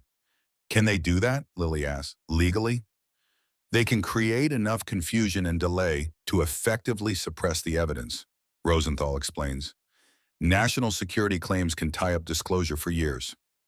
A heavy silence falls as they absorb the implications. After coming so close to exposing the truth, they face a new and unexpected obstacle. Norton's ability to manipulate the very government systems meant to ensure justice. There must be something we can do, Marcus insists, the frustration of 40 years rising in his voice. Judge Rosenthal studies him thoughtfully, then makes a decision. There is, but it requires abandoning the normal legal channels I've followed my entire career. He turns to his computer system and begins typing rapidly. I'm initiating what's called a judicial transparency protocol. It's a rarely used mechanism designed for cases where executive classification may be improperly concealing evidence of wrongdoing. What does it do? Lily asks. It creates an immediate referral to the Senate Judiciary Committee and the Special Counsel for Holocaust Asset Recovery. Most importantly, it places all uploaded documentation into a quarantine server that cannot be classified retroactively or deleted without leaving forensic evidence. As the judge implements this protocol, Roy, who has been quietly monitoring the building's security feeds, reports movement in the main courthouse. Multiple teams entering the building. Professional pattern, splitting to cover all floors systematically. Norton's people, Marcus concludes, they've figured out we're here. How much longer for the protocol? Lily asks. 2 minutes for system verification, the judge answers, continuing his rapid typing. Then the documentation is permanently protected. Can we barricade the entrance? Marcus asks, looking around the chambers. Won't matter, Roy says grimly. They'll have override access to the security systems, standard procedure for federal buildings. Judge Rosenthal remains focused on his task while responding. There's another option. The tunnels have emergency exits designed for judicial evacuation during security threats. One leads to the roof of the adjacent building. And from there, Lily asks, maintenance walkway connects to the next 3 buildings. If you can reach the Peterson block, there's a fire escape down to the delivery alley. Marcus checks the window, assessing their position relative to surrounding buildings. What about you, Judge? I'll complete the protocol, Rosenthal says with calm determination. My judicial authority is required for final authorization. Once it's done, they can detain me, but the evidence will already be secure. The sound of approaching footsteps in the corridor outside creates a moment of decision. Marcus looks at the judge with newfound respect, recognizing the same moral courage that had driven Frederick's decades-long mission. Frederick would be honored by your help, he says simply. The judge nods in acknowledgement. Your grandfather was a man of extraordinary principle. Few understood the true importance of his work, least of all those who should have supported it officially. He gestures toward a bookcase on the far wall. Emergency exit. Panel slides left after entering the code. He quickly shares the numerical sequence. Now go. Complete what Frederick started. Marcus, Lily, and Roy move quickly to the hidden exit while Judge Rosenthal continues implementing the protection protocol. The bookcase slides smoothly aside, revealing a narrow emergency stairwell. Good luck, the judge calls as they enter the passage. And whatever happens, know that the truth will now be preserved. The emergency stairwell leads them upward, emerging onto the courthouse roof through a weatherproof hatch. The night air carries a chill as they orient themselves among HVAC equipment and satellite dishes. There, Roy points to a maintenance walkway stretching across to the next building. Standard design for connected government facilities. Allows emergency services to move between buildings without street access. They cross quickly, staying low to avoid being silhouetted against the night sky. From the adjacent building's roof, they can see increased activity at street level. Vehicles with flashing lights and uniformed personnel establishing a perimeter. They're locking down the entire block, Roy observes. Systematic containment protocol. The Peterson block? Marcus asks, surveying the surrounding rooftops. Roy points to a building 2 structures away. Commercial property, should have standard fire escape access. They continue across the connected rooftops, the maintenance walkways providing direct routes between buildings. As they reach the final transition point, Lily's phone vibrates with an incoming message. It's from Judge Rosenthal, she reports, checking the screen. One word, completed. Marcus allows himself a moment of hope. Then Frederick's evidence is secure in the system. Even Norton can't suppress it now. He can still come after us, Roy reminds them, pragmatic as ever. We're the only ones who've actually seen inside the bunker. They reach the Peterson block and locate the fire escape, an older metal structure running down the building's rear face to the delivery alley below. As they begin their descent, movement at the alley entrance catches Roy's attention. Security team at the south end, he warns quietly. We need an alternate exit. Marcus studies their position, noticing a service door halfway down the fire escape. That might connect to the building's interior. Worth trying before we're spotted. The door is locked but yields to Roy's practiced manipulation of the simple mechanism. They slip inside, finding themselves in a storage area for what appears to be a small restaurant. Back exit would lead to a different alley, Roy suggests, navigating through shelves of supplies. They move cautiously through the darkened restaurant, emerging into a small dining area with large front windows facing a side street. Through the glass, they can see the commotion several blocks away at the courthouse, but their current location appears unmonitored. We need transportation, Marcus says, in a secure location to regroup with Sarah. I might know a place, Lily offers. When I was researching Montana Holocaust connections for my dissertation, I interviewed a survivor living outside Great Falls, Hannah Bergman. She might shelter us temporarily. Can you contact her? Marcus asks. Lily nods, already dialing. The brief conversation is conducted partly in Yiddish, a language Lily studied specifically for her Holocaust research, and concludes with clear directions. She remembers me, Lily explains, and the name Frederick Reed means something to her. She's sending her grandson to pick us up 2 blocks from here. Frederick helped her family? Marcus asks. I think so, Lily confirms. She said the debt will be honored. 20 minutes later, they're in a pickup truck driven by a serious young man who introduces himself only as David. He navigates side streets with local knowledge, avoiding the areas of increased security activity. Grandmother said you have documentation about the stolen assets, he says as they clear the city limits. Is it true? Yes, Marcus confirms. The most comprehensive record ever assembled. Your grandmother knew my grandfather? David nods. She doesn't talk about it much. Only that a man named Reed helped return what little remained of their family heritage, a pair of silver candlesticks that had belonged to her great-grandmother. The connection to Frederick's work creates a moment of profound realization for Marcus. After 40 years of being dismissed as delusional, he's sitting beside living proof of his grandfather's mission, family heritage restored through Frederick's determined efforts. The Bergman farm sits 15 miles outside Great Falls, a modest property with a main house and several outbuildings. As they approach, Marcus notices sophisticated security cameras disguised as ordinary fixtures. far more extensive than typical farm security. David acknowledges Marcus's observation with a slight nod. Grandmother believes safety requires both trust and verification. Inside, Hannah Bergman waits in a comfortable living room. At 92, she remains sharp-eyed and alert, her posture still strong despite her advanced age. She studies each of them carefully before speaking. "So you are Frederick Reed's grandson," she says to Marcus. "You have his eyes, determined, seeing what others miss." "You knew him well?" Marcus asks.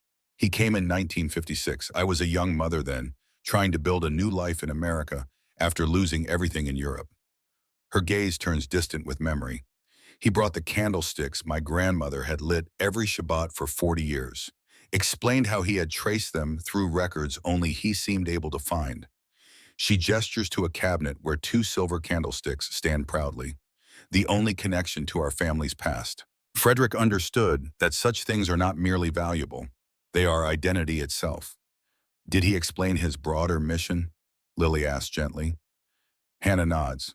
"Some.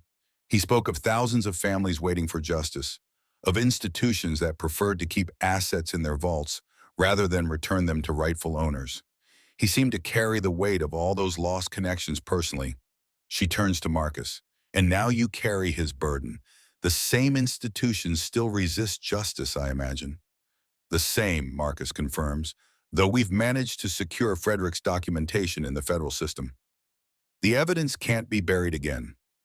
Hannah studies him with the penetrating gaze of someone who has witnessed both humanity's darkest capacities and its moments of profound moral courage. "Evidence alone does not create justice," she observes. "Someone must stand before the world and speak truth directly. Documents can be disputed, classified, endlessly debated in courts. But testimony, this changes hearts." Before Marcus can respond, David returns from checking security monitors.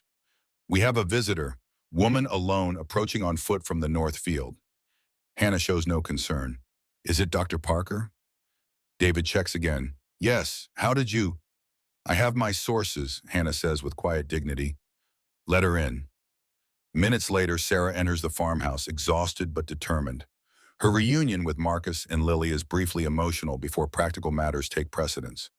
"Norton's influence is even more extensive than we realized," she reports. "He's activated national security protocols that effectively quarantine all evidence related to Operation Redemption. But Judge Rosenthal implemented the Judiciary Transparency Protocol," Marcus objects. "The documentation should be protected." "It is," Sarah confirms, "but protected doesn't mean accessible." Norton's Treasury Department credentials have created a classification firewall that could take years to penetrate through normal channels. "So even with Frederick's evidence secured, justice remains delayed," Lily concludes with frustration. "Unless we create a situation where normal channels no longer apply," Sarah suggests, a new strategy forming in her expression. "What are you thinking?" Marcus asks, recognizing the determined look he'd seen countless times during their marriage. "Hannah's right about testimony," Sarah explains. "Norton's influence can contain documentation through classification and legal maneuvering, but he can't silence direct public testimony, especially if delivered in a forum with appropriate visibility." "What forum?" Lily asks. "The International Holocaust Remembrance Alliance is holding its annual conference in Washington next week," Sarah says. "As senior researcher at the Holocaust Memorial Museum, I'm scheduled to present findings on asset restitution efforts." "You want to present Frederick's evidence there?" Marcus asks, understanding her intent. "Not just the evidence," Sarah clarifies. "The complete story. Frederick's decades-long mission, the bunker's contents, Norton's family's involvement in suppressing restitution. Everything. Norton will try to prevent it," Lily warns. "He still has resources tracking us." "Exactly why we need to approach this carefully," Sarah agrees. "The conference has international diplomatic protection. Once we're inside the venue, Norton's influence becomes more limited." Hannah Bergman, who has been listening intently, speaks up. "You will need more than documents and testimony. You will need witnesses, people whose families received what was rightfully theirs through Frederick Reed's efforts." "Like you?" Marcus asks. Hannah nods. "Like me and others.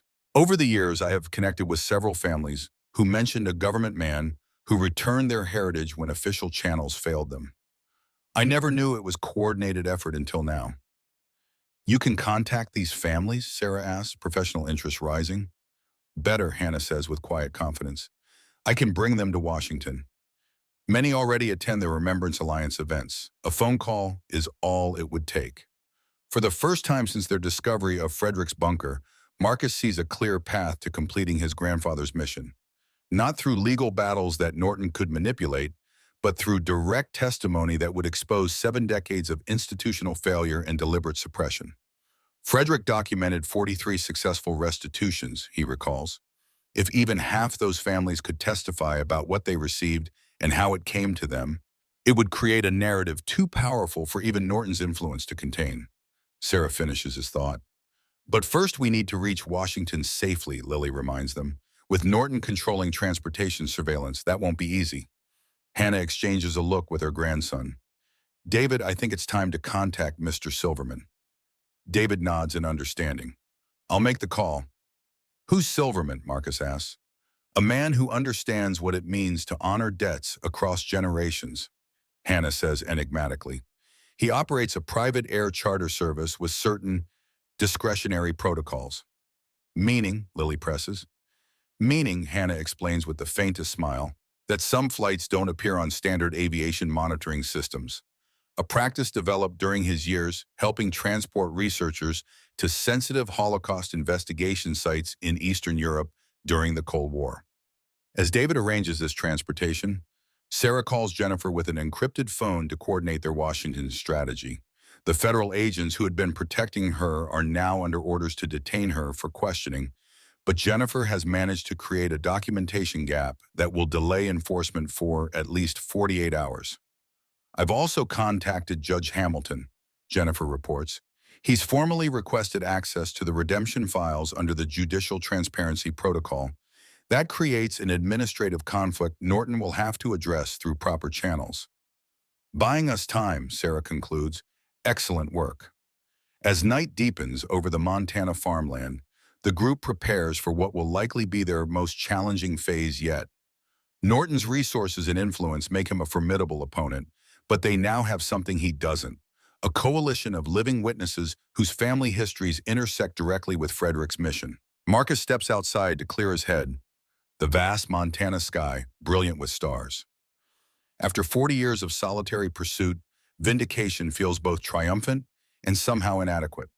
The true victory will come not from personal redemption, but from completing Frederick's mission of justice for thousands of families.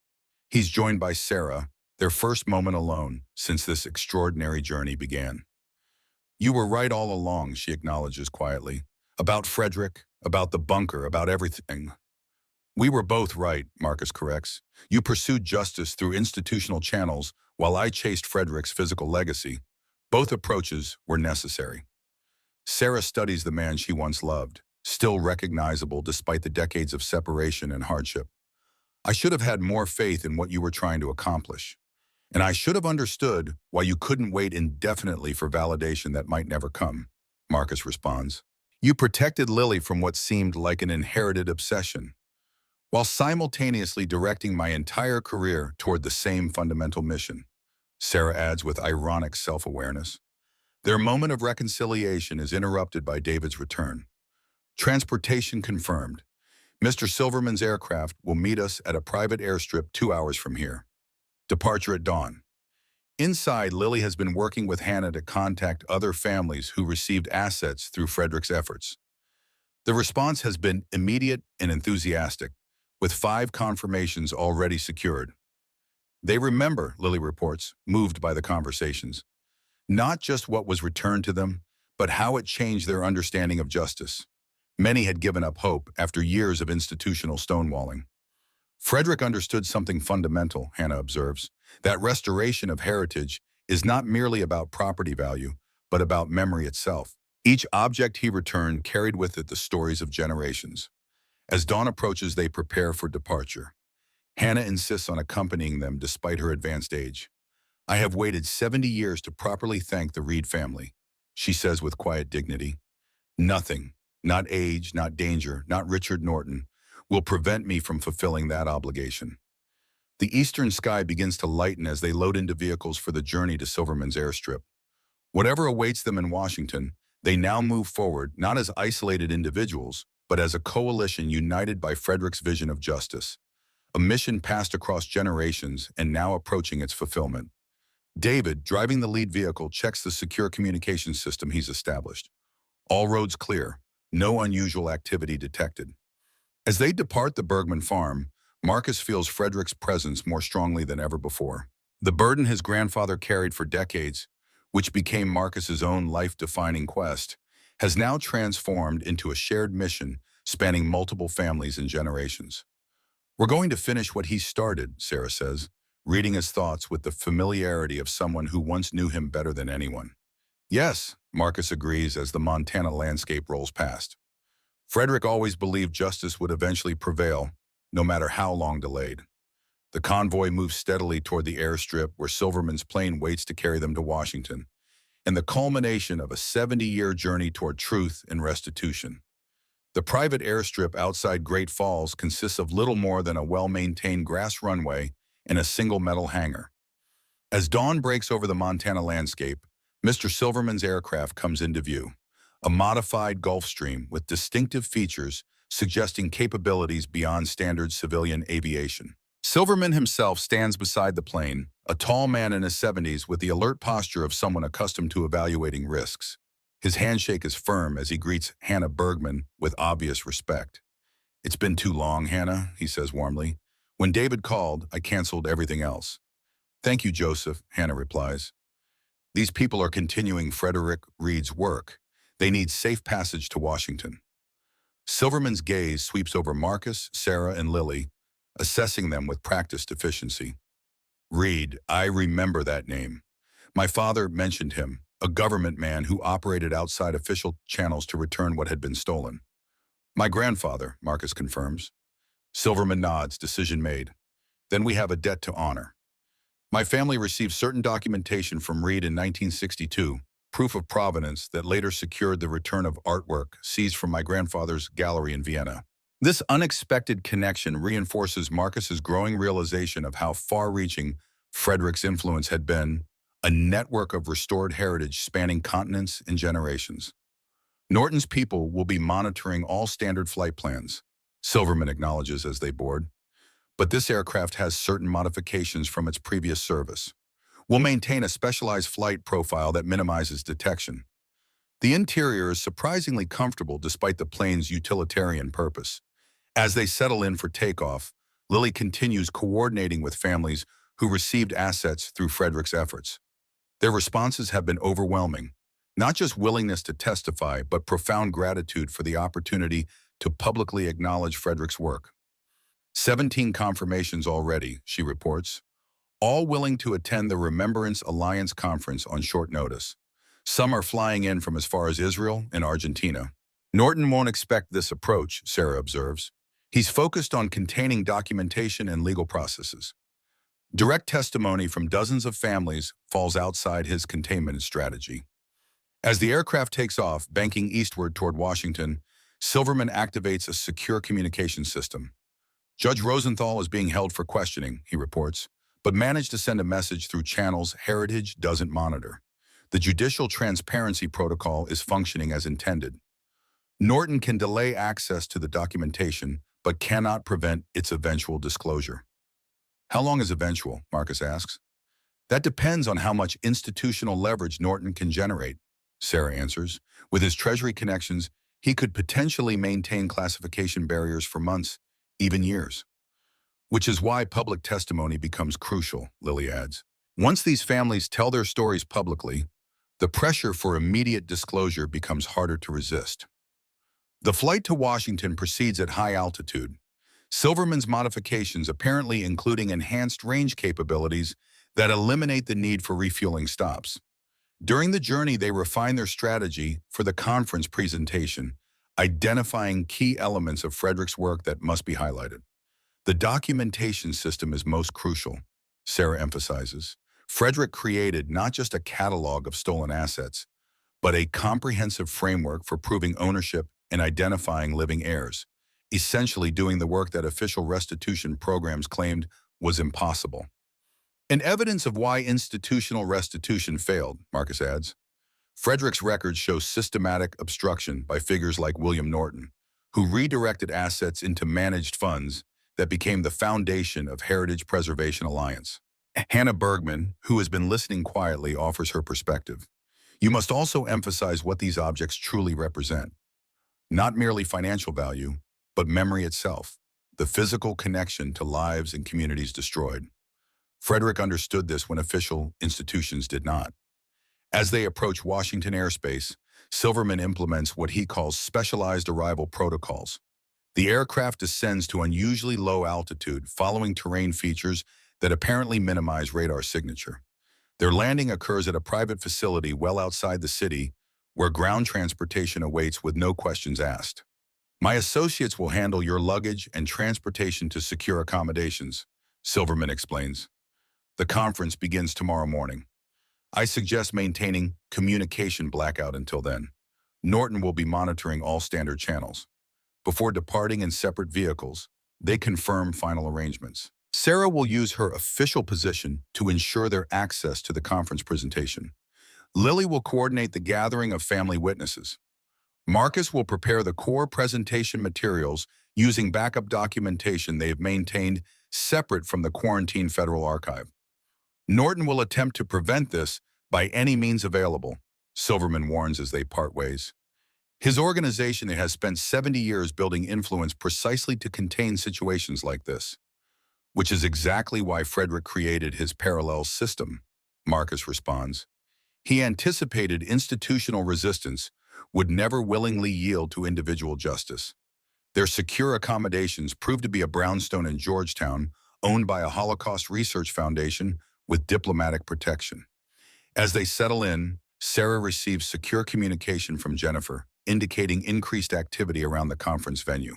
Heritage representatives have suddenly joined the conference delegation, Jennifer reports. Norton himself is listed as a special presenter on institutional approaches to asset restitution, scheduled directly before your session. He's positioning himself to control the narrative, Sarah realizes. Classic containment strategy: acknowledge limited aspects of the issue while redirecting attention from the systemic failures. Can he block our presentation? Lily asks. Not without raising obvious questions, Sarah answers, but he can attempt to undermine its credibility or create procedural obstacles.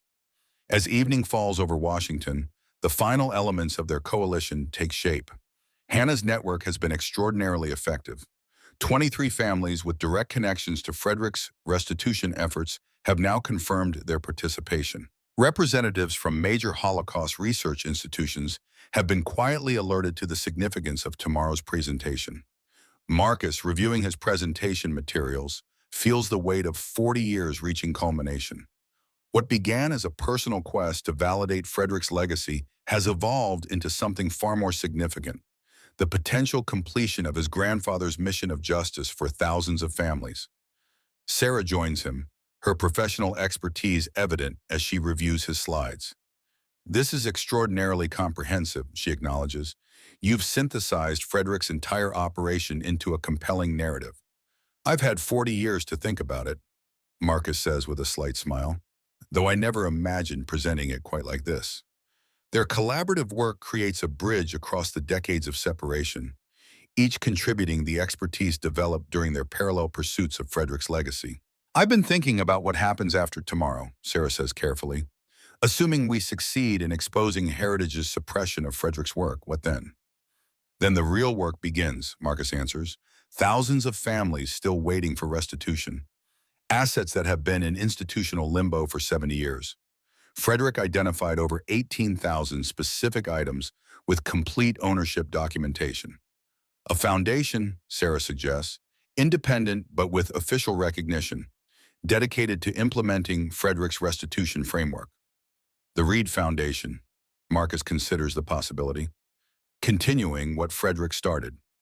The moment of shared vision is interrupted by Lily's arrival with an unexpected update.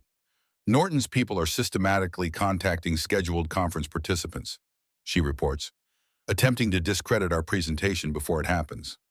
What approach are they taking? Sarah asks. Suggesting that Frederick Reed was operating an unauthorized appropriation scheme, Lilly explains, implying he was diverting assets for personal gain rather than legitimate restitution. Attacking the messenger, Marcus says grimly, when they can't suppress the message itself. It's not working, Lilly adds with satisfaction. Most participants recognize the tactic for what it is, and the families Frederick helped and are responding with powerful counter-narratives about how his work restored their heritage when official channels failed them. Their final preparation continues late into the night, anticipating every potential obstacle Norton might deploy. By morning, they're exhausted but focused, the culmination of generations of effort now just hours away.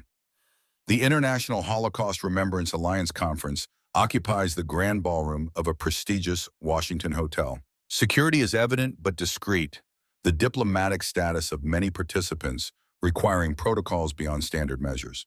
Sarah uses her institutional credentials to secure their entry, while Lilly coordinates the arrival of family witnesses. Marcus, carrying the presentation materials, feels strangely calm, as if Frederick's presence accompanies him into this final phase of their shared mission. The morning sessions proceed with scholarly presentations on various aspects of Holocaust remembrance and education. During breaks, Marcus notices increased activity among conference security personnel, with particular attention to entrance points and communication systems. Norton's influence at work, Sarah murmurs, also noticing the pattern, creating an atmosphere of heightened scrutiny. As lunch concludes, they receive word that several family witnesses have been delayed at security checkpoints, despite having proper credentials. Hannah Bergman, however, has anticipated this tactic and arranged diplomatic escorts for key participants. The afternoon session begins with Richard Norton himself approaching the podium for his presentation on institutional approaches to asset restitution. His appearance is precisely what one would expect from the CEO of a prestigious financial trust. Impeccably tailored suit, silver hair perfectly styled, aristocratic bearing projecting absolute authority.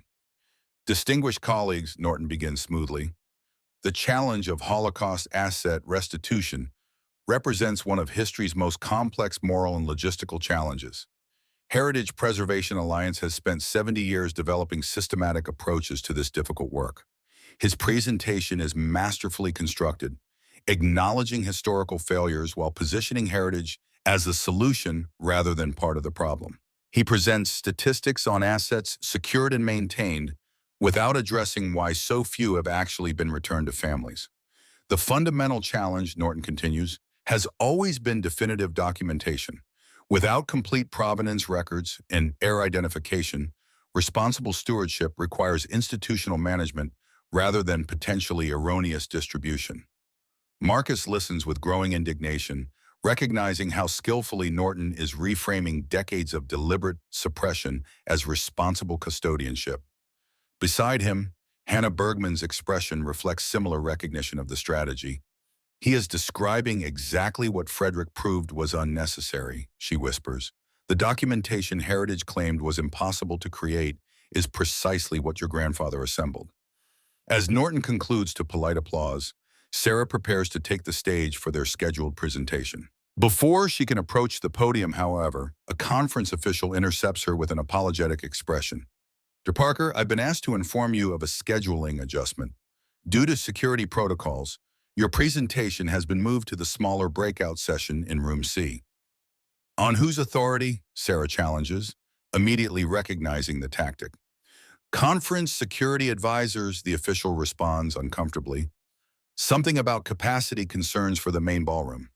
Before Sarah can protest further, Hannah Bergman rises from her seat with remarkable poise. Despite her 92 years, she commands attention effortlessly as she approaches the conference director seated nearby. Their conversation, conducted in undertones but with unmistakable intensity, continues for several minutes. Hannah appears to present some form of documentation that causes visible concern among the officials.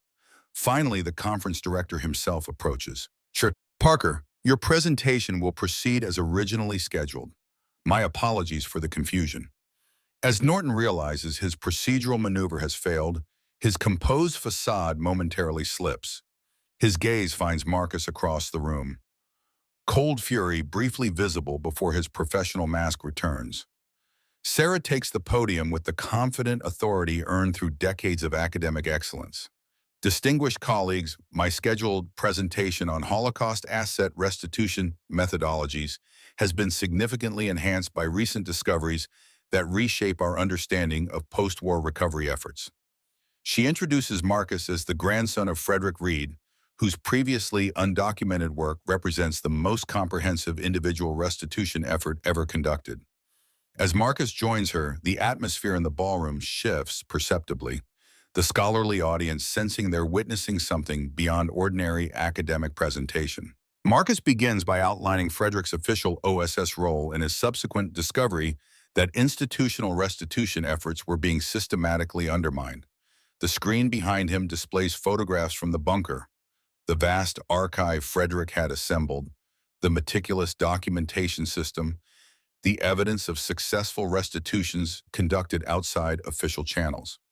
What you are seeing, Marcus explains, is evidence of a parallel restitution system created when official channels failed, not because restitution was impossible, as institutions claimed, but because powerful interests actively prevented it. Norton, seated in the front row, maintains his composed expression, but his knuckles whiten as he grips the armrests of his chair. Marcus continues, detailing Frederick's documentation methodology and the comprehensive provenance records he maintained. Every item in Frederick Reed's archive includes complete ownership history, theft documentation, and genealogical research identifying living heirs. The very documentation that institutions claimed was impossible to assemble. The scholarly audience, trained to evaluate historical evidence, shows growing engagement as Marcus presents the extent of Frederick's operation, thousands of items meticulously cataloged, ownership chains verified, heir identification maintained and updated over decades. But perhaps most compelling, Marcus concludes, are the families who actually received their heritage through Frederick Reed's efforts when official channels failed them. This serves as Hannah Bergman's cue. She rises with quiet dignity and approaches the podium. My name is Hannah Bergman. In 1956, Frederick Reed came to my home carrying these. On the screen appears a photograph of the silver candlesticks now displayed in her Montana farmhouse. These candlesticks had been in my family for 5 generations. My grandmother lit them every Shabbat until they were seized in Vienna in 1938. For 18 years, I attempted to trace them through official restitution programs. I submitted documentation, completed endless forms, received only form letters in response. Her voice remains steady as she continues. Frederick Reed appeared one day with not only the candlesticks, but complete documentation of their journey, from our home in Vienna, through a Nazi collection point, to a Swiss bank vault, and finally to an institutional, managed assets account controlled by Heritage Preservation Alliance. Norton shifts uncomfortably in his seat as Hannah directly references his organization. What official institutions claimed was impossible, identifying specific items and returning them to rightful owners, Frederick Reed accomplished for my family and many others.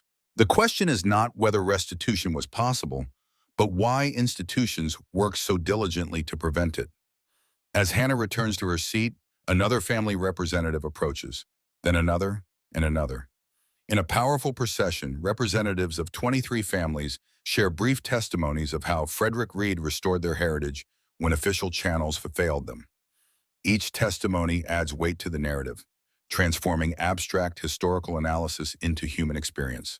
The items Frederick returned, jewelry, artwork, religious objects, business documentation, represent not merely financial value, but reclaimed identity and memory. Throughout this testimony, Norton attempts to maintain his composed demeanor, but the cumulative effect is visibly unsettling him.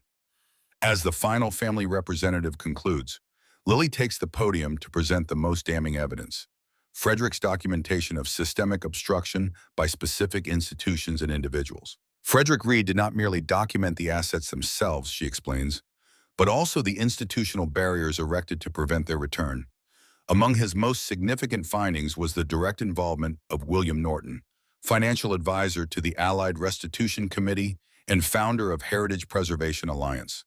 On screen appears correspondence between William Norton and government officials, explicitly strategizing methods to redirect identified assets into managed institutional control rather than returning them to families.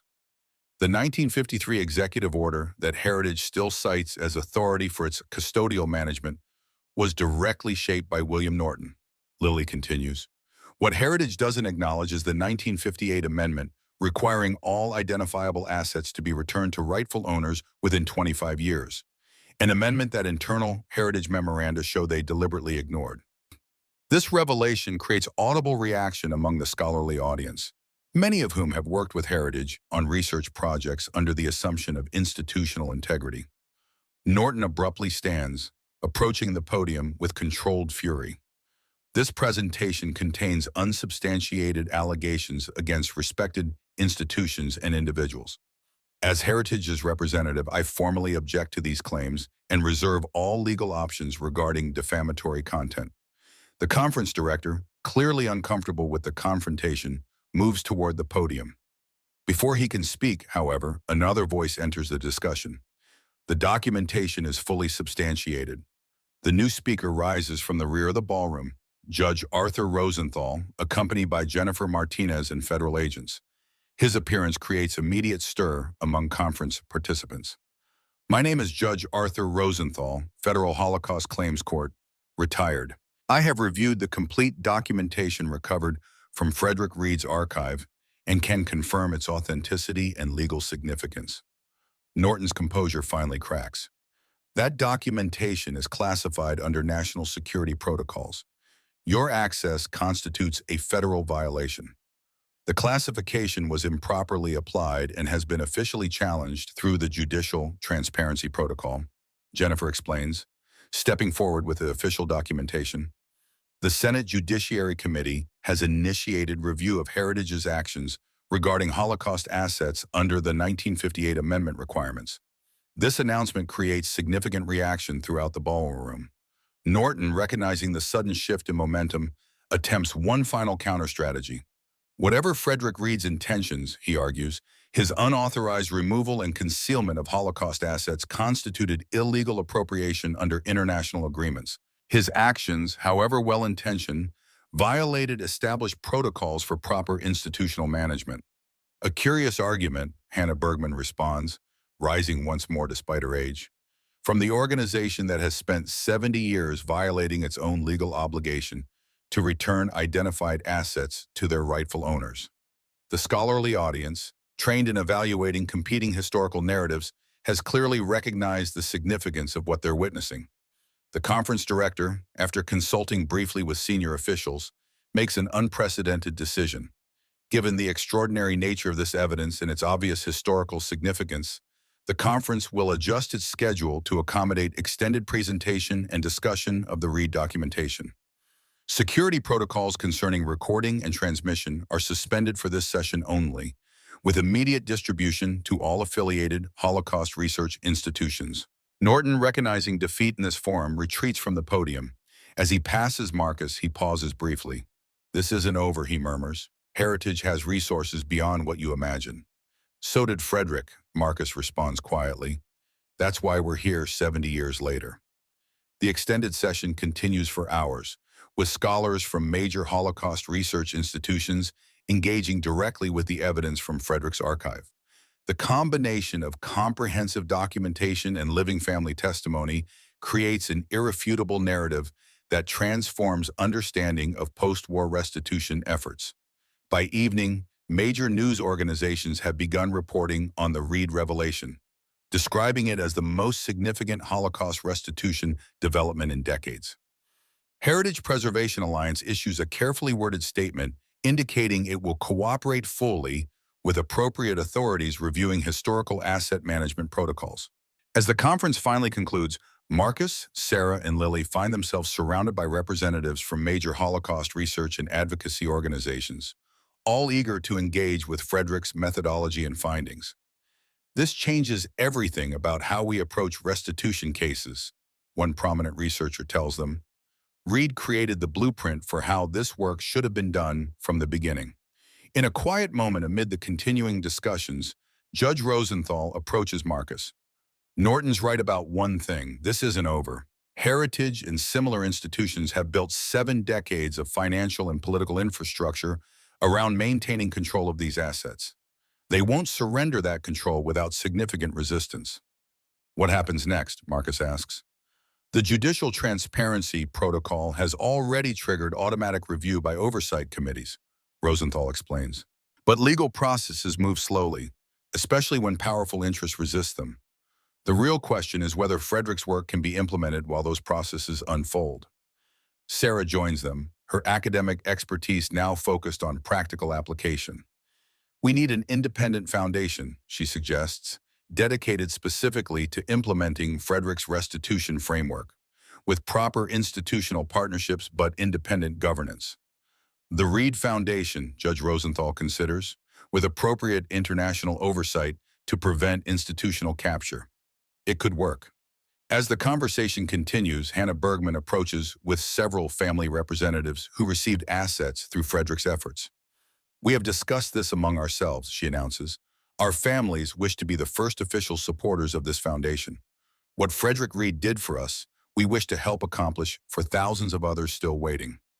This unexpected coalition, academic expertise, judicial authority, and family testimony creates the nucleus of what will become the Reed Foundation for Holocaust Justice.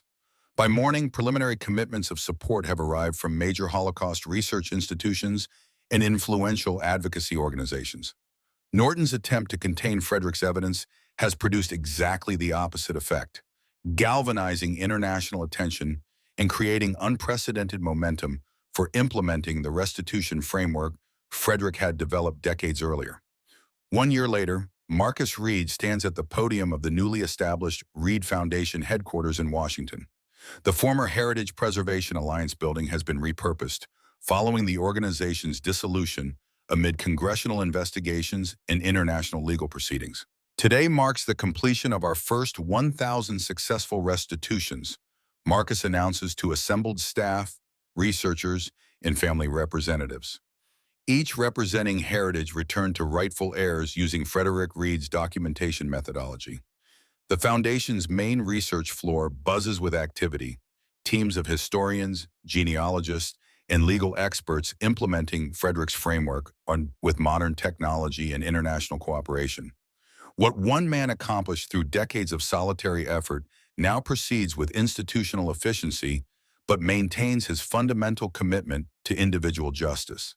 Sarah, now serving as the Foundation's research director, joins Marcus at the podium. What makes these restitutions possible isn't just Frederick's documentation, she explains. It's his fundamental insight that justice requires both memory and connection, recognizing that each object represents not merely financial value, but identity itself. Lily, who leads the Foundation's Education and Outreach Division, completes the presentation by introducing their newest initiative, a comprehensive digital archive making Frederick's methodology accessible to Holocaust research institutions worldwide. Frederick Reed understood that justice delayed is justice denied, she tells the assembled staff. But he also believed that justice, however delayed, must still be pursued. The work we continue today validates that belief. After the presentation, Marcus steps away from the formal activities to visit the Foundation's Memorial Hall. Here, a simple exhibition tells Frederick Reed's story, from his OSS recruitment to his decades of solitary work and the eventual vindication of his mission. The central display contains the 2 items that embody Frederick's legacy, his original journal, open to the page where he wrote, "The work of justice never ends. It simply passes from one generation to the next." Beside it stands one of Hannah Bergman's silver candlesticks on temporary loan from her family, a tangible symbol of heritage restored and memory preserved. As Marcus studies these artifacts, he's joined by Sarah. Their relationship, rebuilt through shared purpose after decades of separation, has found new equilibrium in continuing of Frederick's work together. He would be proud, Sarah says quietly, not just of what we've accomplished, but of what comes next. 18,000 documented assets, Marcus reflects, thousands of families still waiting. We've only just begun. But not alone, Sarah reminds him. What Frederick had to carry in isolation, we now share among hundreds of committed researchers and advocates. Through the Memorial Hall windows, they can see the activity of the foundation Frederick's work made possible, the international research teams, the family advocacy groups, the legal experts implementing his methodology on an unprecedented scale.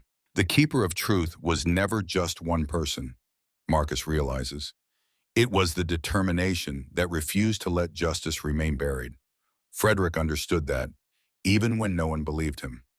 Outside the Reed Foundation headquarters, Washington continues its eternal cycles of power and politics. Inside, the work of justice proceeds with quiet determination, fulfilling a promise made 70 years earlier by one man who understood that some burdens must be carried across generations until they find the right moment and the right people to finally complete what others began. The legacy keeper's mission, at last, continues in hands beyond his own.